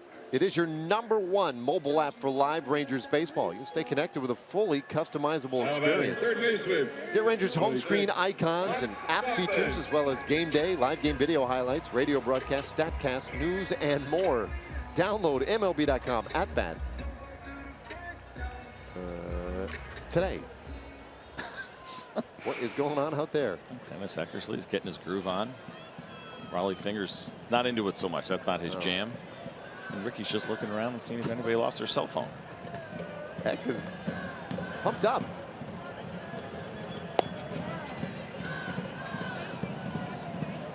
Chapman takes strike 1. Chapman is 1 for 3.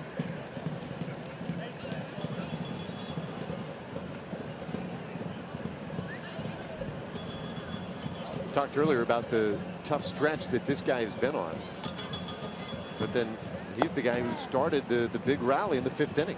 1 out, came up with the double, that eventually scored the first run of the game on Lowry's base hit. It's a guy, though, who was in a horrible skid lately.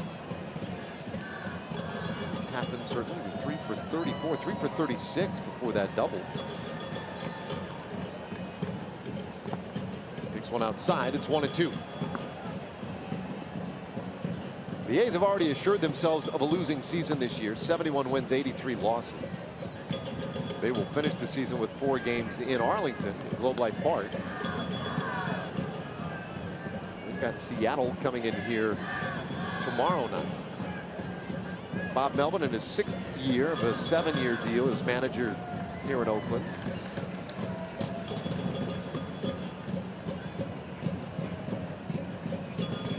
Bounces in front of the plate, 2-2. That cutter a little bit overthrown by Tony Barnett.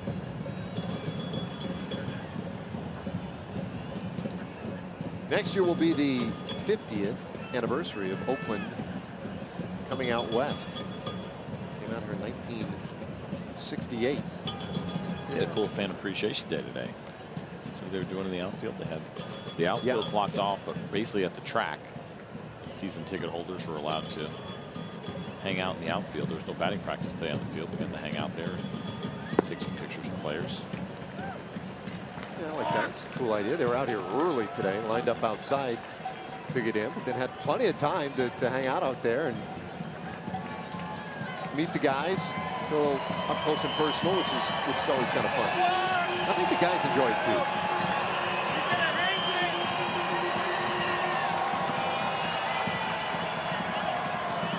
This one fouled back our direction. We see too many get all the way up here to the press box level. A couple of windows down to our left.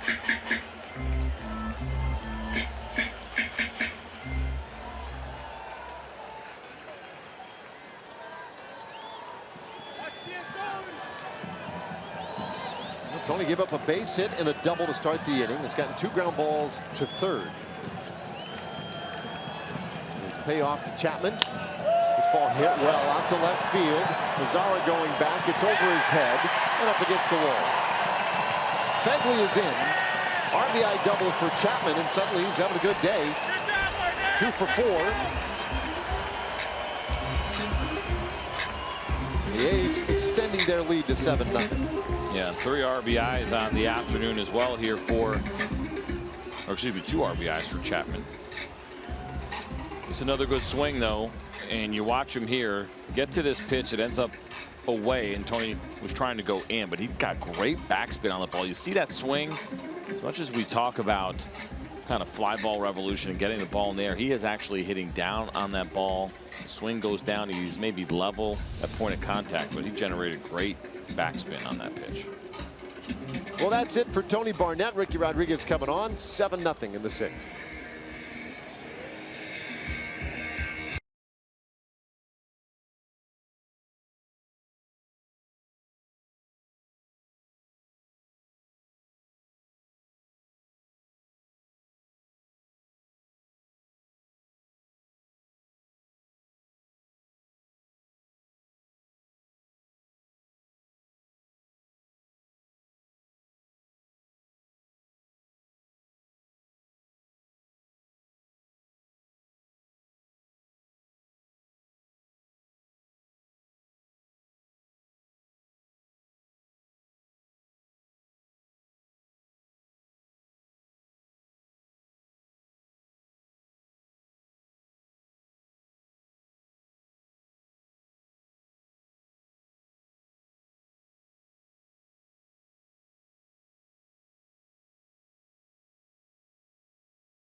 Bottom of the 6th inning, and Rangers fans, we invite you to download the Fox Sports Go app so you can take Rangers baseball with you wherever you go.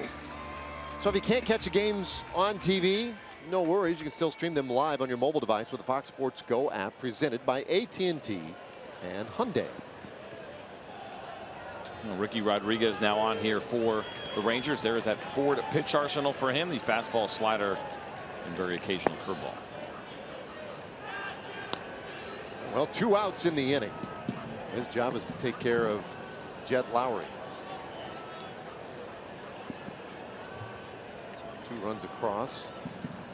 It's a 7-0 deficit. Way in. Count goes to 2-0. When Ricky Rodriguez first got here, now this is his 14th game with the Rangers, but they were using him quite a bit. Some steady frequency. The Rangers were just searching for arms to help out, bringing guys up, a lot of movement.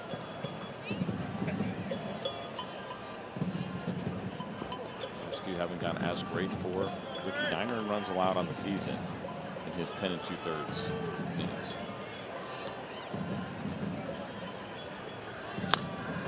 Ground ball, second base. Odor is there, and he will take care of his opposite number to end the inning.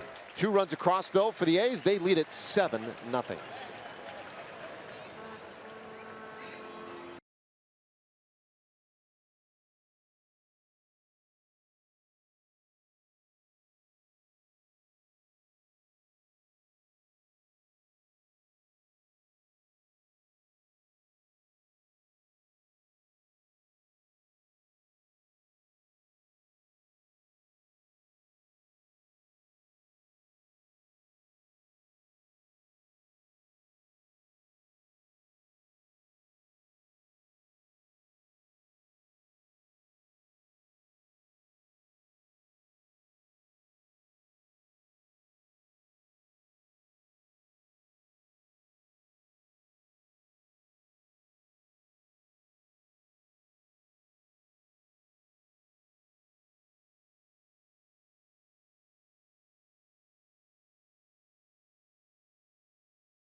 As we go to the top of the 7th inning, Rangers offense held to just 2 hits today. How about these numbers right here? 21 consecutive scoreless innings, longest streak of the year, and of course currently active. But those, see a number of long stretches there. Yeah, you know, this is an offense that can go a little bit cold on you. I think we're surprised to see what we're seeing right now. And you mentioned the swing and the miss. It's part of the lineup. Part of what happens here with the offense, a lot of high power, but you lend yourself to some streaks, and so you see now the Rangers at their 21 innings. Be a good time to end it. And if you're curious about what the all-time Texas Rangers record is, well, that's 28 innings. That happened back in 1972. If you like getting into that Washington Senators history as well, right? Same franchise. Well, then you got to go back to 1964. Senators went 38 straight innings without scoring a run. 1-1 to Elvis Andrus. It's Andrus, Beltre, and Mazzara here in the 7th inning. I would say with confidence that that record is safe. I kind of think you're right. Elvis, this one high in the air into center field. And Smolinski is there, 1 away.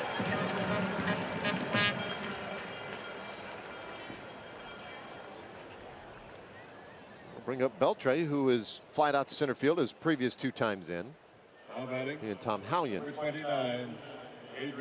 enjoying a little conversation.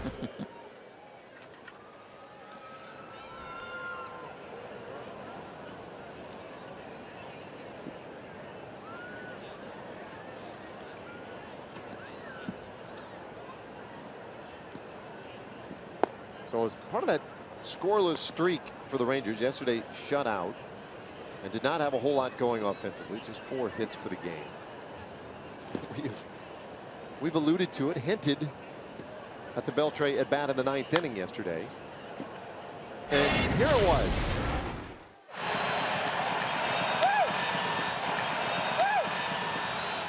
Well, Blake Treinen was bringing some heat. He had some nasty stuff yesterday. I think it was 98 miles an hour, right, if memory serves, on that pitch. And not only 98, but he's got great life up and in. Adrian Beltre continues to do amazing things, not only at age 38, but what he's also doing through these injuries. It has been really incredible to watch this firsthand.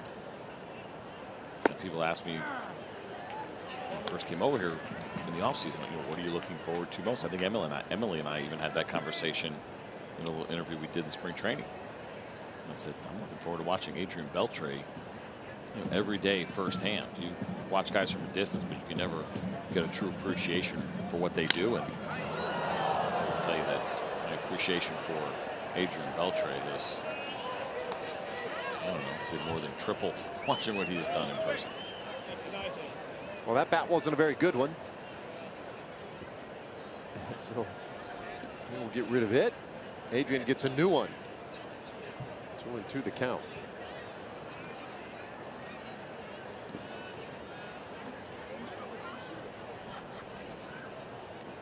That's why you run into guys who are just so talented, such great skills and ability. And Beltre, one of those guys. And then you run into those guys who are really good like that, but bring that extra something. But that extra something usually has to do with work ethic, and just that ability to stay on point. And for a guy who has as much fun as he does on the field, and it is incredible to watch, his competitive spirit and edge, and that thing never turned off, ever. No. And that's really what becomes so impressive to watch, because it is easy to have a day where you're not bringing maybe the best energy, or you're giving at bats away, or it seems like you don't show up. We've never seen that from Adrian. Flies out to center field for the 3rd time today, and there are 2 gone here in the 7th inning. Nope, those don't always go as the highlight reel moments, but that hit yesterday will be one I don't know that I'll forget in a while, just because the context of that game, where they were in the game, where that game stood in terms of this team's ability to maybe get in the postseason. There didn't seem to be a whole lot of hope at that moment. 2 strikes, 2 outs, 9th inning, down 1-0. Boy, he found a way to keep it alive and come up with that big hit right there. Didn't turn into anything, but he seemingly always gives you that chance. Mazzara 0 for 2. Castro finds the inside corner for a strike. So it's the 2nd inning for Castro. Gave up a hit last inning, but got a double play to get him out of any additional trouble. Good sized right-hander.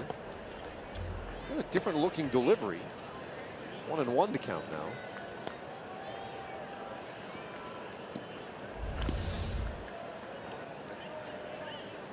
Just breaking ball just get pulled straight into the ground. Tom Hallian gets out of the way in time. Way up and out. 2-1. Jerome Cotton had the start, was really good today. Now Simon Castro, 6'5", 230 pounds. 3-1. This is the most time that he has had in the big leagues. He pitched with the White Sox back in 2013. A little bit of time, just 4 games. He had 11 games in 2015 with the Rockies, and now here he is in 2017. 22 games. This is game number 23 for him. Fouled away, and it's a full count now on Nomar. They've used him for some pretty extended outings. 12 of the 22 that he has pitched in have been more than an inning. He's got as many as 2 1/3.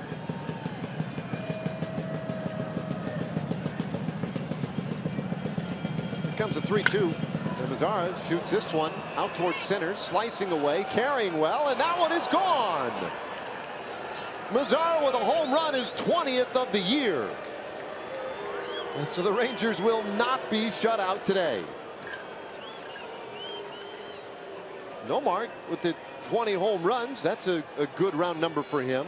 Also now 97 RBIs. Well, this is the good swing of Nomar Mazara, which we have seen a lot of this year. And you got a guy with a pretty decent arm and throws a pretty good fastball at 93 miles an hour down and away. But you see Nomar, the quiet swing that he has, his ability to drive the ball the other way. We've seen that from him this year, and that makes this a very impressive home run. Ladies and gentlemen, coming into pitch.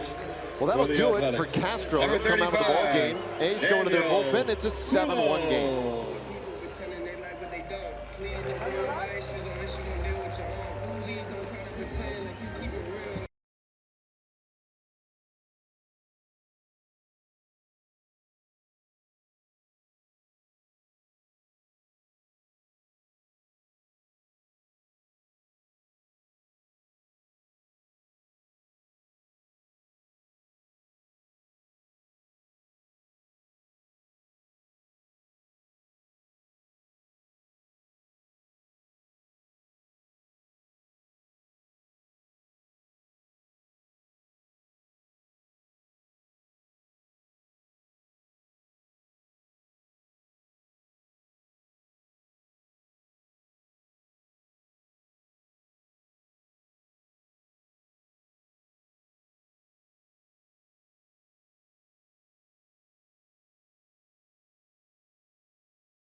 On the board here. 2 gone though in the 7th inning. Daniel Coulombe on, and his first pitch to Joey Gallo, a big swing and a miss. Take a look at the numbers for Coulombe this year. The left-hander has now pitched in 70 games. You count this one. Pretty decent job. Strikeouts there. 37 for him so far this season. Has done a very good job against lefties. 208 batting average against. That's his job. That's his job here right now against Joey Gallo. Comes on for Castro. 2 2/3. Allowed the run on 2 hits.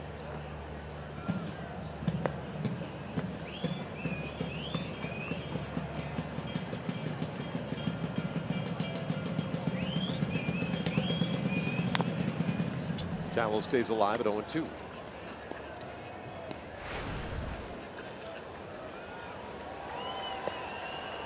Saw Coulombe for a 1/3 of an inning yesterday in relief. I've seen a lot. It seems to me that he pretty much gets into most games the Rangers play against the A's. Big shift on the infield for Joey Gallo, and the pitch to him. High fly ball out to right center field. Smolinski shading his eyes. He wants it, and the center fielder takes it. The inning is done. Rangers, though, get on the board on the Mazara home run. They stand the stretch in Oakland, leading 7-1.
Game summary. Oh boy, Chris Davis, 16th time that he has hit a home run against the Rangers the last 2 years. Big part of that 5-run 5th inning for Oakland. Nomar Mazara hit a home run at the top of the inning to get the Rangers on the board. Now Willie Calhoun is coming to the game. He's in left field, and that moves Mazara across to right. And A.J. Griffin now on in relief. Number 2, Chris Davis.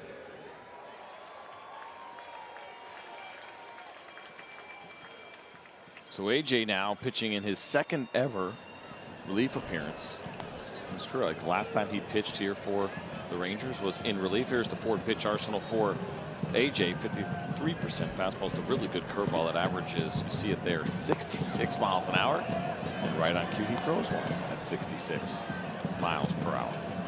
At one point, AJ was so important to the rotation here with the Rangers. He threw that complete game shutout against the San Diego Padres. Started that win streak. Bit of a different feel for him now. Will Milbrooks now at third, but for AJ, he threw 3 innings in that relief appearance. Yeah, he was great. First time ever in his career. It's kind of hard to believe, to come out of the bullpen. 2-2 the count.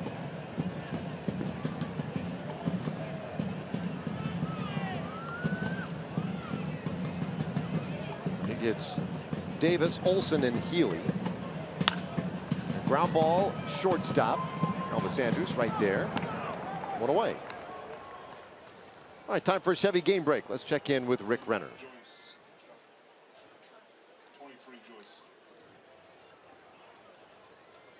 Attention, please. For the Athletics. 9 for Madison. Number 23, Matt Joyce. Yeah, they have finally taken care of that business in Milwaukee. That was quite a series, though, man. 3 extra innings games. Big walk-off yesterday for the Brewers, but the Cubs, they got it done today. Now Matt Olson swinging a line drive center field.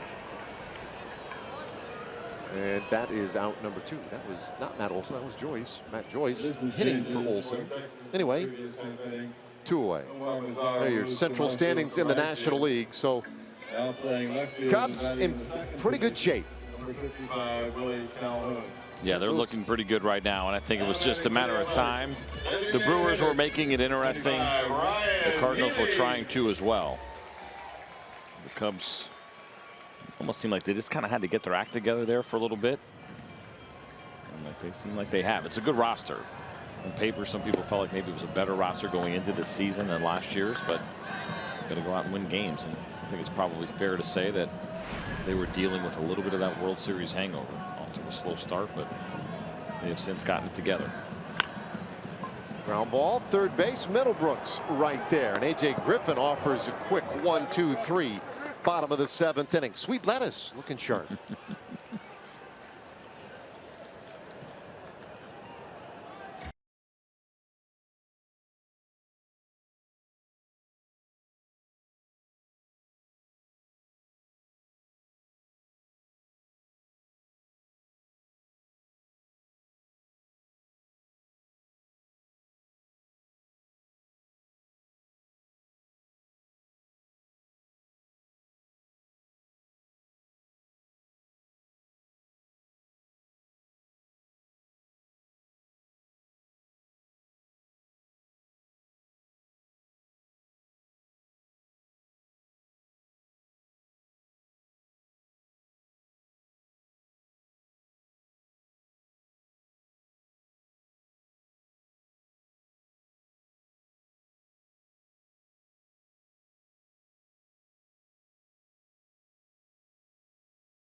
brought to you by Southwest. Yes to low fares with nothing to hide. That's transparency. And by AT&T Internet. Visit AT&T.com/keepcalm to learn more. Beautiful day, but not a beautiful scoreboard. We go to the 8th inning, 7-1. Oakland leading. So the Rangers down to their final 6 outs. Matt Joyce stays in the game. He's in right field. Mark Canha, who was in right field, now takes over at first base. Santiago Casilla now in this game, the right-hander for the Oakland A's. You see what he has done this year. Game number 61 for him. 55 strikeouts in those 60 games so far from Casilla. Fastball will sit at 94 miles an hour. He has a slider, curveball, and a changeup. So both teams getting a lot of guys into the game here. Brett Nicholas will hit. 304 average this year with a couple of homers.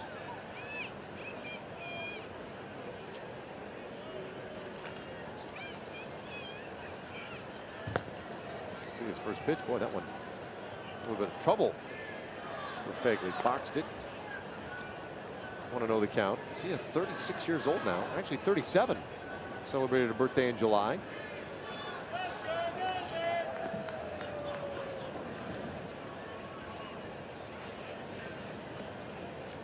Hard to believe he has played 14 seasons in the big leagues.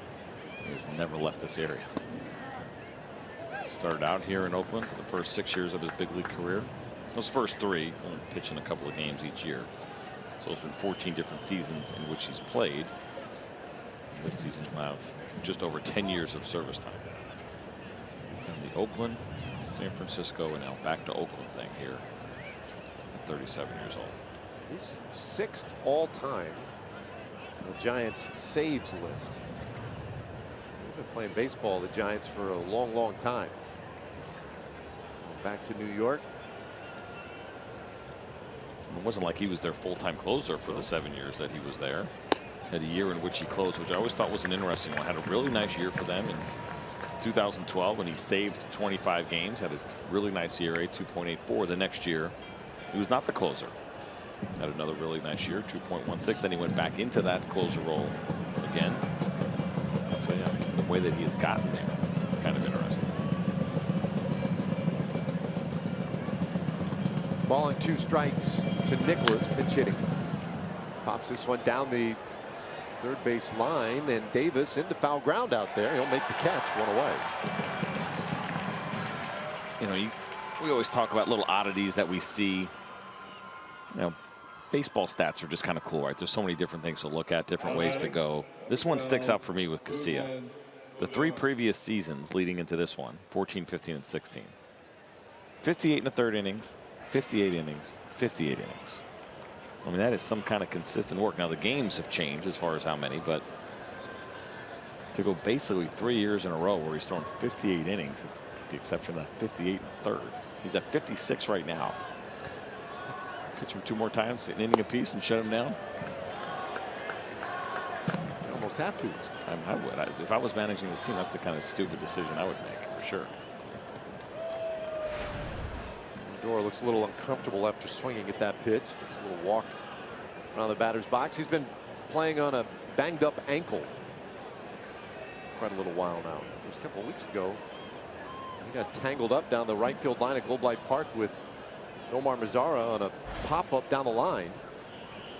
Left the game, but was back in the lineup again the next day, and he's played through it, but not at full strength. 0 for 2 so far today, and Casilla dumps one in there for strike 2.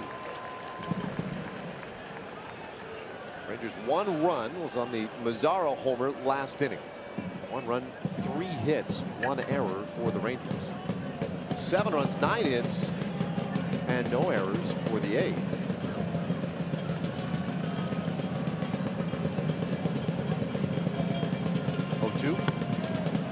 High. Again, a little bit of a challenge for Fagley to control these things behind home plate. That one was pretty high. Not an easy one to get to.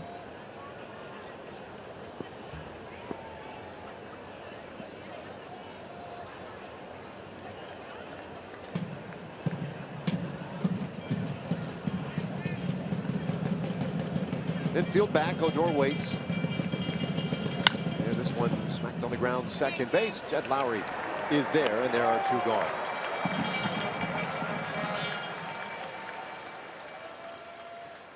Well, you see, Odor looks like it's getting a little worse.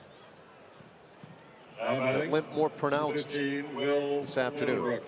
Now Will Middlebrooks, his first at bat of the day.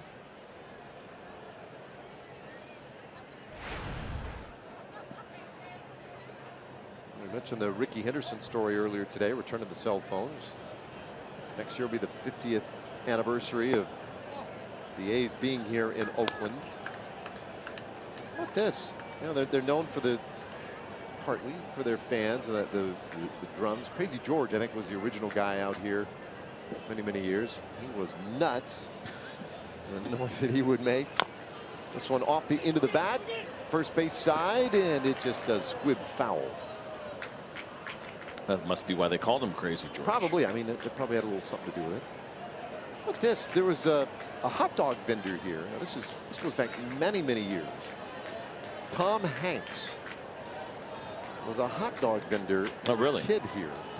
He got in a little turf war with an older gentleman who was also a vendor, and it became a bit of a deal. Sounds like a reality show in the making. Yeah. Hot dog wars. Fortunately for Mr. Hanks, he moved on and found other ways to be a success in life. But speaking of success, you saw all those years that they hang of the rafters here. A lot of success with this Oakland franchise, or this A's franchise over the years. Ricky. Big Ricky. Look at all those world titles. Philadelphia A's, Kansas City briefly, then on to Oakland in 1968. Boy, early 70s, they were a powerhouse here too. This one was inside. 2-2 to Middlebrooks.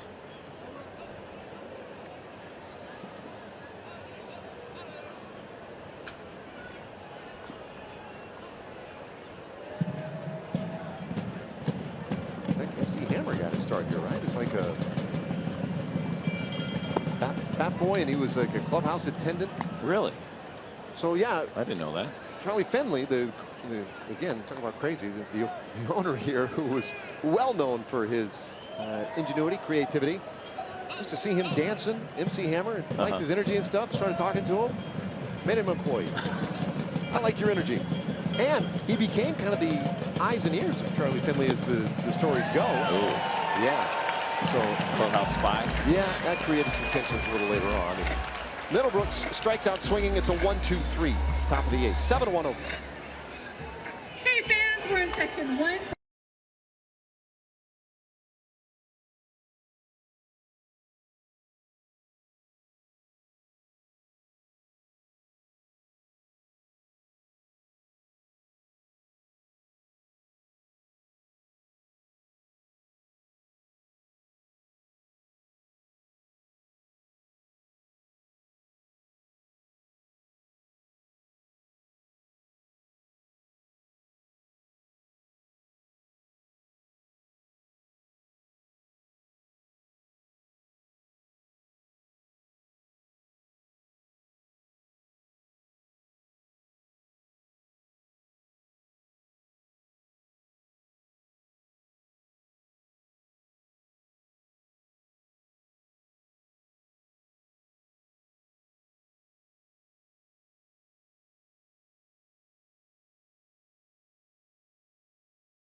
our AT&T high-speed replay, and we'll take you to the offense of the Oakland Athletics, and it was a big 5th inning. They put together a bunch of base hits. There's Jed Lowry with that 2 RBI single. The A's were off to the races. Chris Davis got a pitch up after the Lowry single and absolutely hammered it. 2-run home run for him. It's number 41 on the season, and that is our AT&T high-speed replay. Big 5th inning for the A's. Brent Nicholas stays in the game at catcher. And Phil Gosselin now the second baseman. So Odor done for the day today. Bottom of the 8th inning. And A.J. Griffin drops that curveball in there for a strike. You were talking about A.J. This is just his second relief appearance in his big league career. He was a reliever at times in the minor leagues. In fact, led the league in saves. And I think his first year in the minor leagues with Vancouver. Plunks. First batter he faces here in the 8th. Mark Canha goes down to first base. Oh, no intent here on the part of A.J. Griffin, and looked like a changeup that got away from him, and it's Canha right in the arm. No man on. And Josh Fagley, who has been on all 3 times he has come up. Walked, it's a base hit, a double, scored a couple. And he takes a fastball for a strike. I asked AJ the other day after his first relief outing, which was really good. You know, how'd you feel? Did you like it? That kind of stuff. He pointed out that he had done the relief thing earlier in his career in the minors. Fagley rolling out to first base, but then also when he was in college, that was his gig. Really? Pirates drafted him out of high school, but he turned him down, went to college, went to the University of San Diego. And when he went to San Diego, he was first team all West Coast Conference as a closer. The closer, freshman, sophomore years, eventually moved into becoming a starting pitcher there. But as he pointed out the other day, I just like pitching. I mean, I just, start, relief, whatever. I like to get in there and pitch, but he's very comfortable. Looks pretty good coming out of the bullpen. Yeah, it's interesting, too. You watch his repertoire. We know about the slow curveball, the average fastball velocity, which sits in the upper 80s. So it would be pretty atypical of what you see from righties coming out of a bullpen. I'm sure AJ would probably want to start next year. But that being said, he's so drastically different that that's something that could work in his favor as well. And he certainly can give you multiple innings. We talk about building a bullpen all the time and the different looks that you like to have down there if possible. Ground ball guy, your setup guy, your 2 different lefties. Be a sidearm guy in there the way that the Rangers have it with Alex Claudio and Jake Diekman. That's a nice setup for your 2 lefties. We'll see what the future holds for AJ. We can't say he is fun to watch, especially when he's got that big curve going like he has so far here today. One out, a man at second base. And off the end of the bat again down to first base, and easy play for Gallo. 2 gone. Hey, Sunday, October 1st, celebrating Fan Appreciation Day. Hoping that you'll come out, let the Rangers show you how grateful they are to have you as fans. Rangers taking on the A's at 2:05. First pitch, final game of the regular season. Just go to TexasRangers.com to purchase your tickets for Fan Appreciation Day.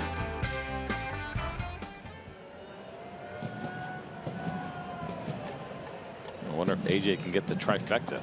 2 really slow curveballs that were hit to Joey Gallo for ground outs. That's the thing about that pitch. So difficult to stay back on it when he locates it well. Difficult to square it up.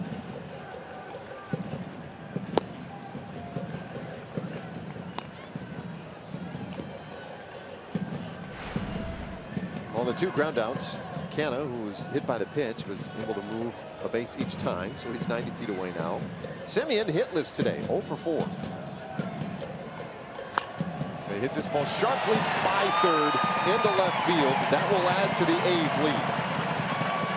McCann is in on the Simeon single. 8-1.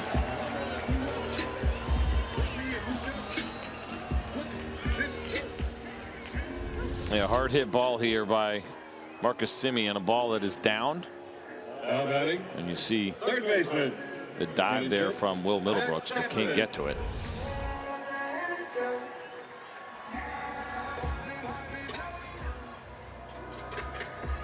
So 2 gone. Here is Matt Chapman.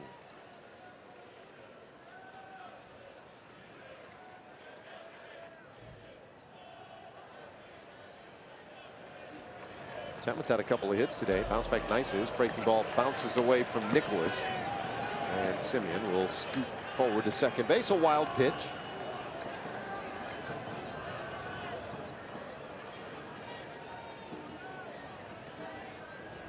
Let's take a look at this pitch here from A.J. Griffin. Ends up being down in the dirt. You see Brett Nicholas trying to get over in time to get in front of it. He was unable to get there, and that one skips away for a wild pitch.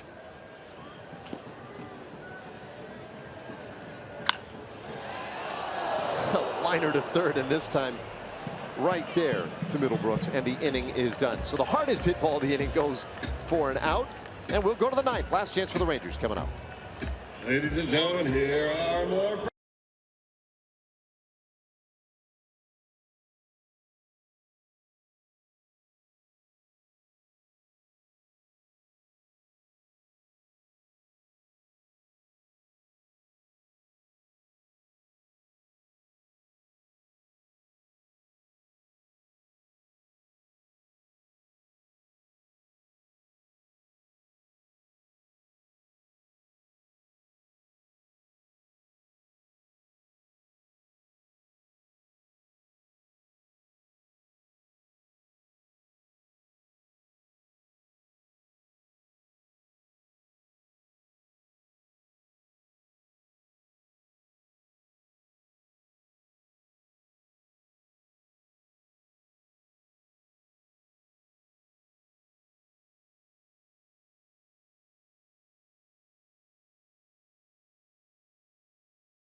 Miracle here in the top of the ninth, trailing the A's, the finale of this 3-game series by a score of 8-1 as we welcome you back to Oakland Coliseum. This is the finale of this series between these two teams, and of course we head back to Texas tomorrow to close out the regular season. But for Willie Calhoun to be on the field here in Oakland, a very big deal, and he is the feature of our State Farm winning combination. Willie from nearby Vallejo, California, so his friends and family getting to see him play here today. Did not play in the first 2 games in this series, so to see him get some action and even just one at-bat here in Oakland is a big deal for Willie and his family. Oh, absolutely it is. These are awesome moments. Anytime you get to come back home, play in front of your family and friends, it's definitely a cool moment for him, and good to see that he has had an opportunity to get in this game. Obviously, we wish it was under some different circumstances, but he will get an at-bat.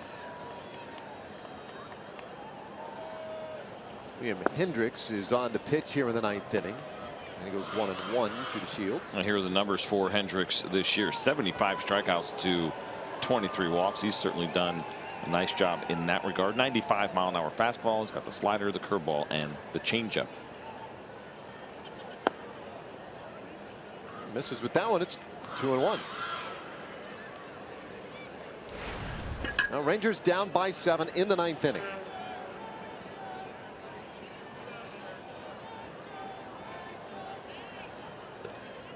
And their elimination number was at 3 prior to the game today, thanks to a Twins win earlier today. Shields with a pop up into right field, 1 away. Which means if they don't figure out a way to drive down the field here and get it over the goal line, kick the extra point, then they would see that elimination number go to 2. Now batting, number 55, Willie Calhoun. And so it's still alive. They'll still be technically alive tomorrow in the opener against the Houston Astros. And then you got to see quite a final push in that last week to get it done as Calhoun takes strike 1.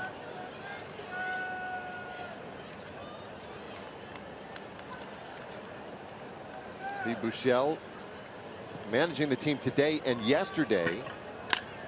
We'll get back home tomorrow and we'll find out. Is Jeff Bannister able to rejoin the team? He's back at home tending to his mother. Had to leave the team abruptly to head back home, and of course been on everybody's mind here with the ball club. Everybody wishing Jeff Bannister and his family well and hoping that his mom makes a speedy recovery. 2-strike pitch, very high, 1-2 to Calhoun. If the Rangers staying in the hunt here through September, Willie Calhoun was not going to get consistent at-bats. There's a lot of talk about whether or not they were going to bring him up, but I think the exposure to the big leagues, regardless of the playing time, is always a good one. Strikeout swinging, 2 away now in the 9th. That's all right. Still a big moment for him. I mean, you don't know what's going to happen next year, if he's going to have a chance to come into spring training, make the team potentially, if he really will be in the hunt for a roster spot. So the idea of having some big league service time under your belt, knowing what to expect, will certainly work to the advantage of Willie Calhoun.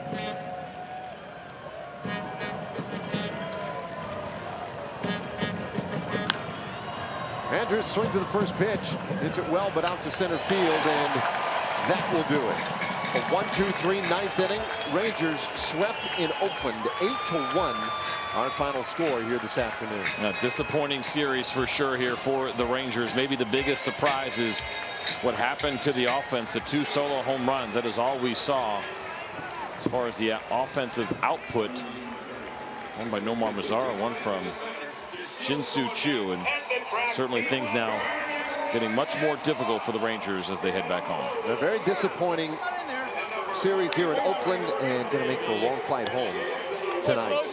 But stay with us. Rick Renner, Mike Bassick, and Mark McLemore back to break this one down for you this afternoon. Get you all the player reaction and analysis from this one as well. For CJ Nikowski, Emily Jones, and our entire crew, I'm Dave Raymond saying stay with us. Rangers Live postgame show starts right after this.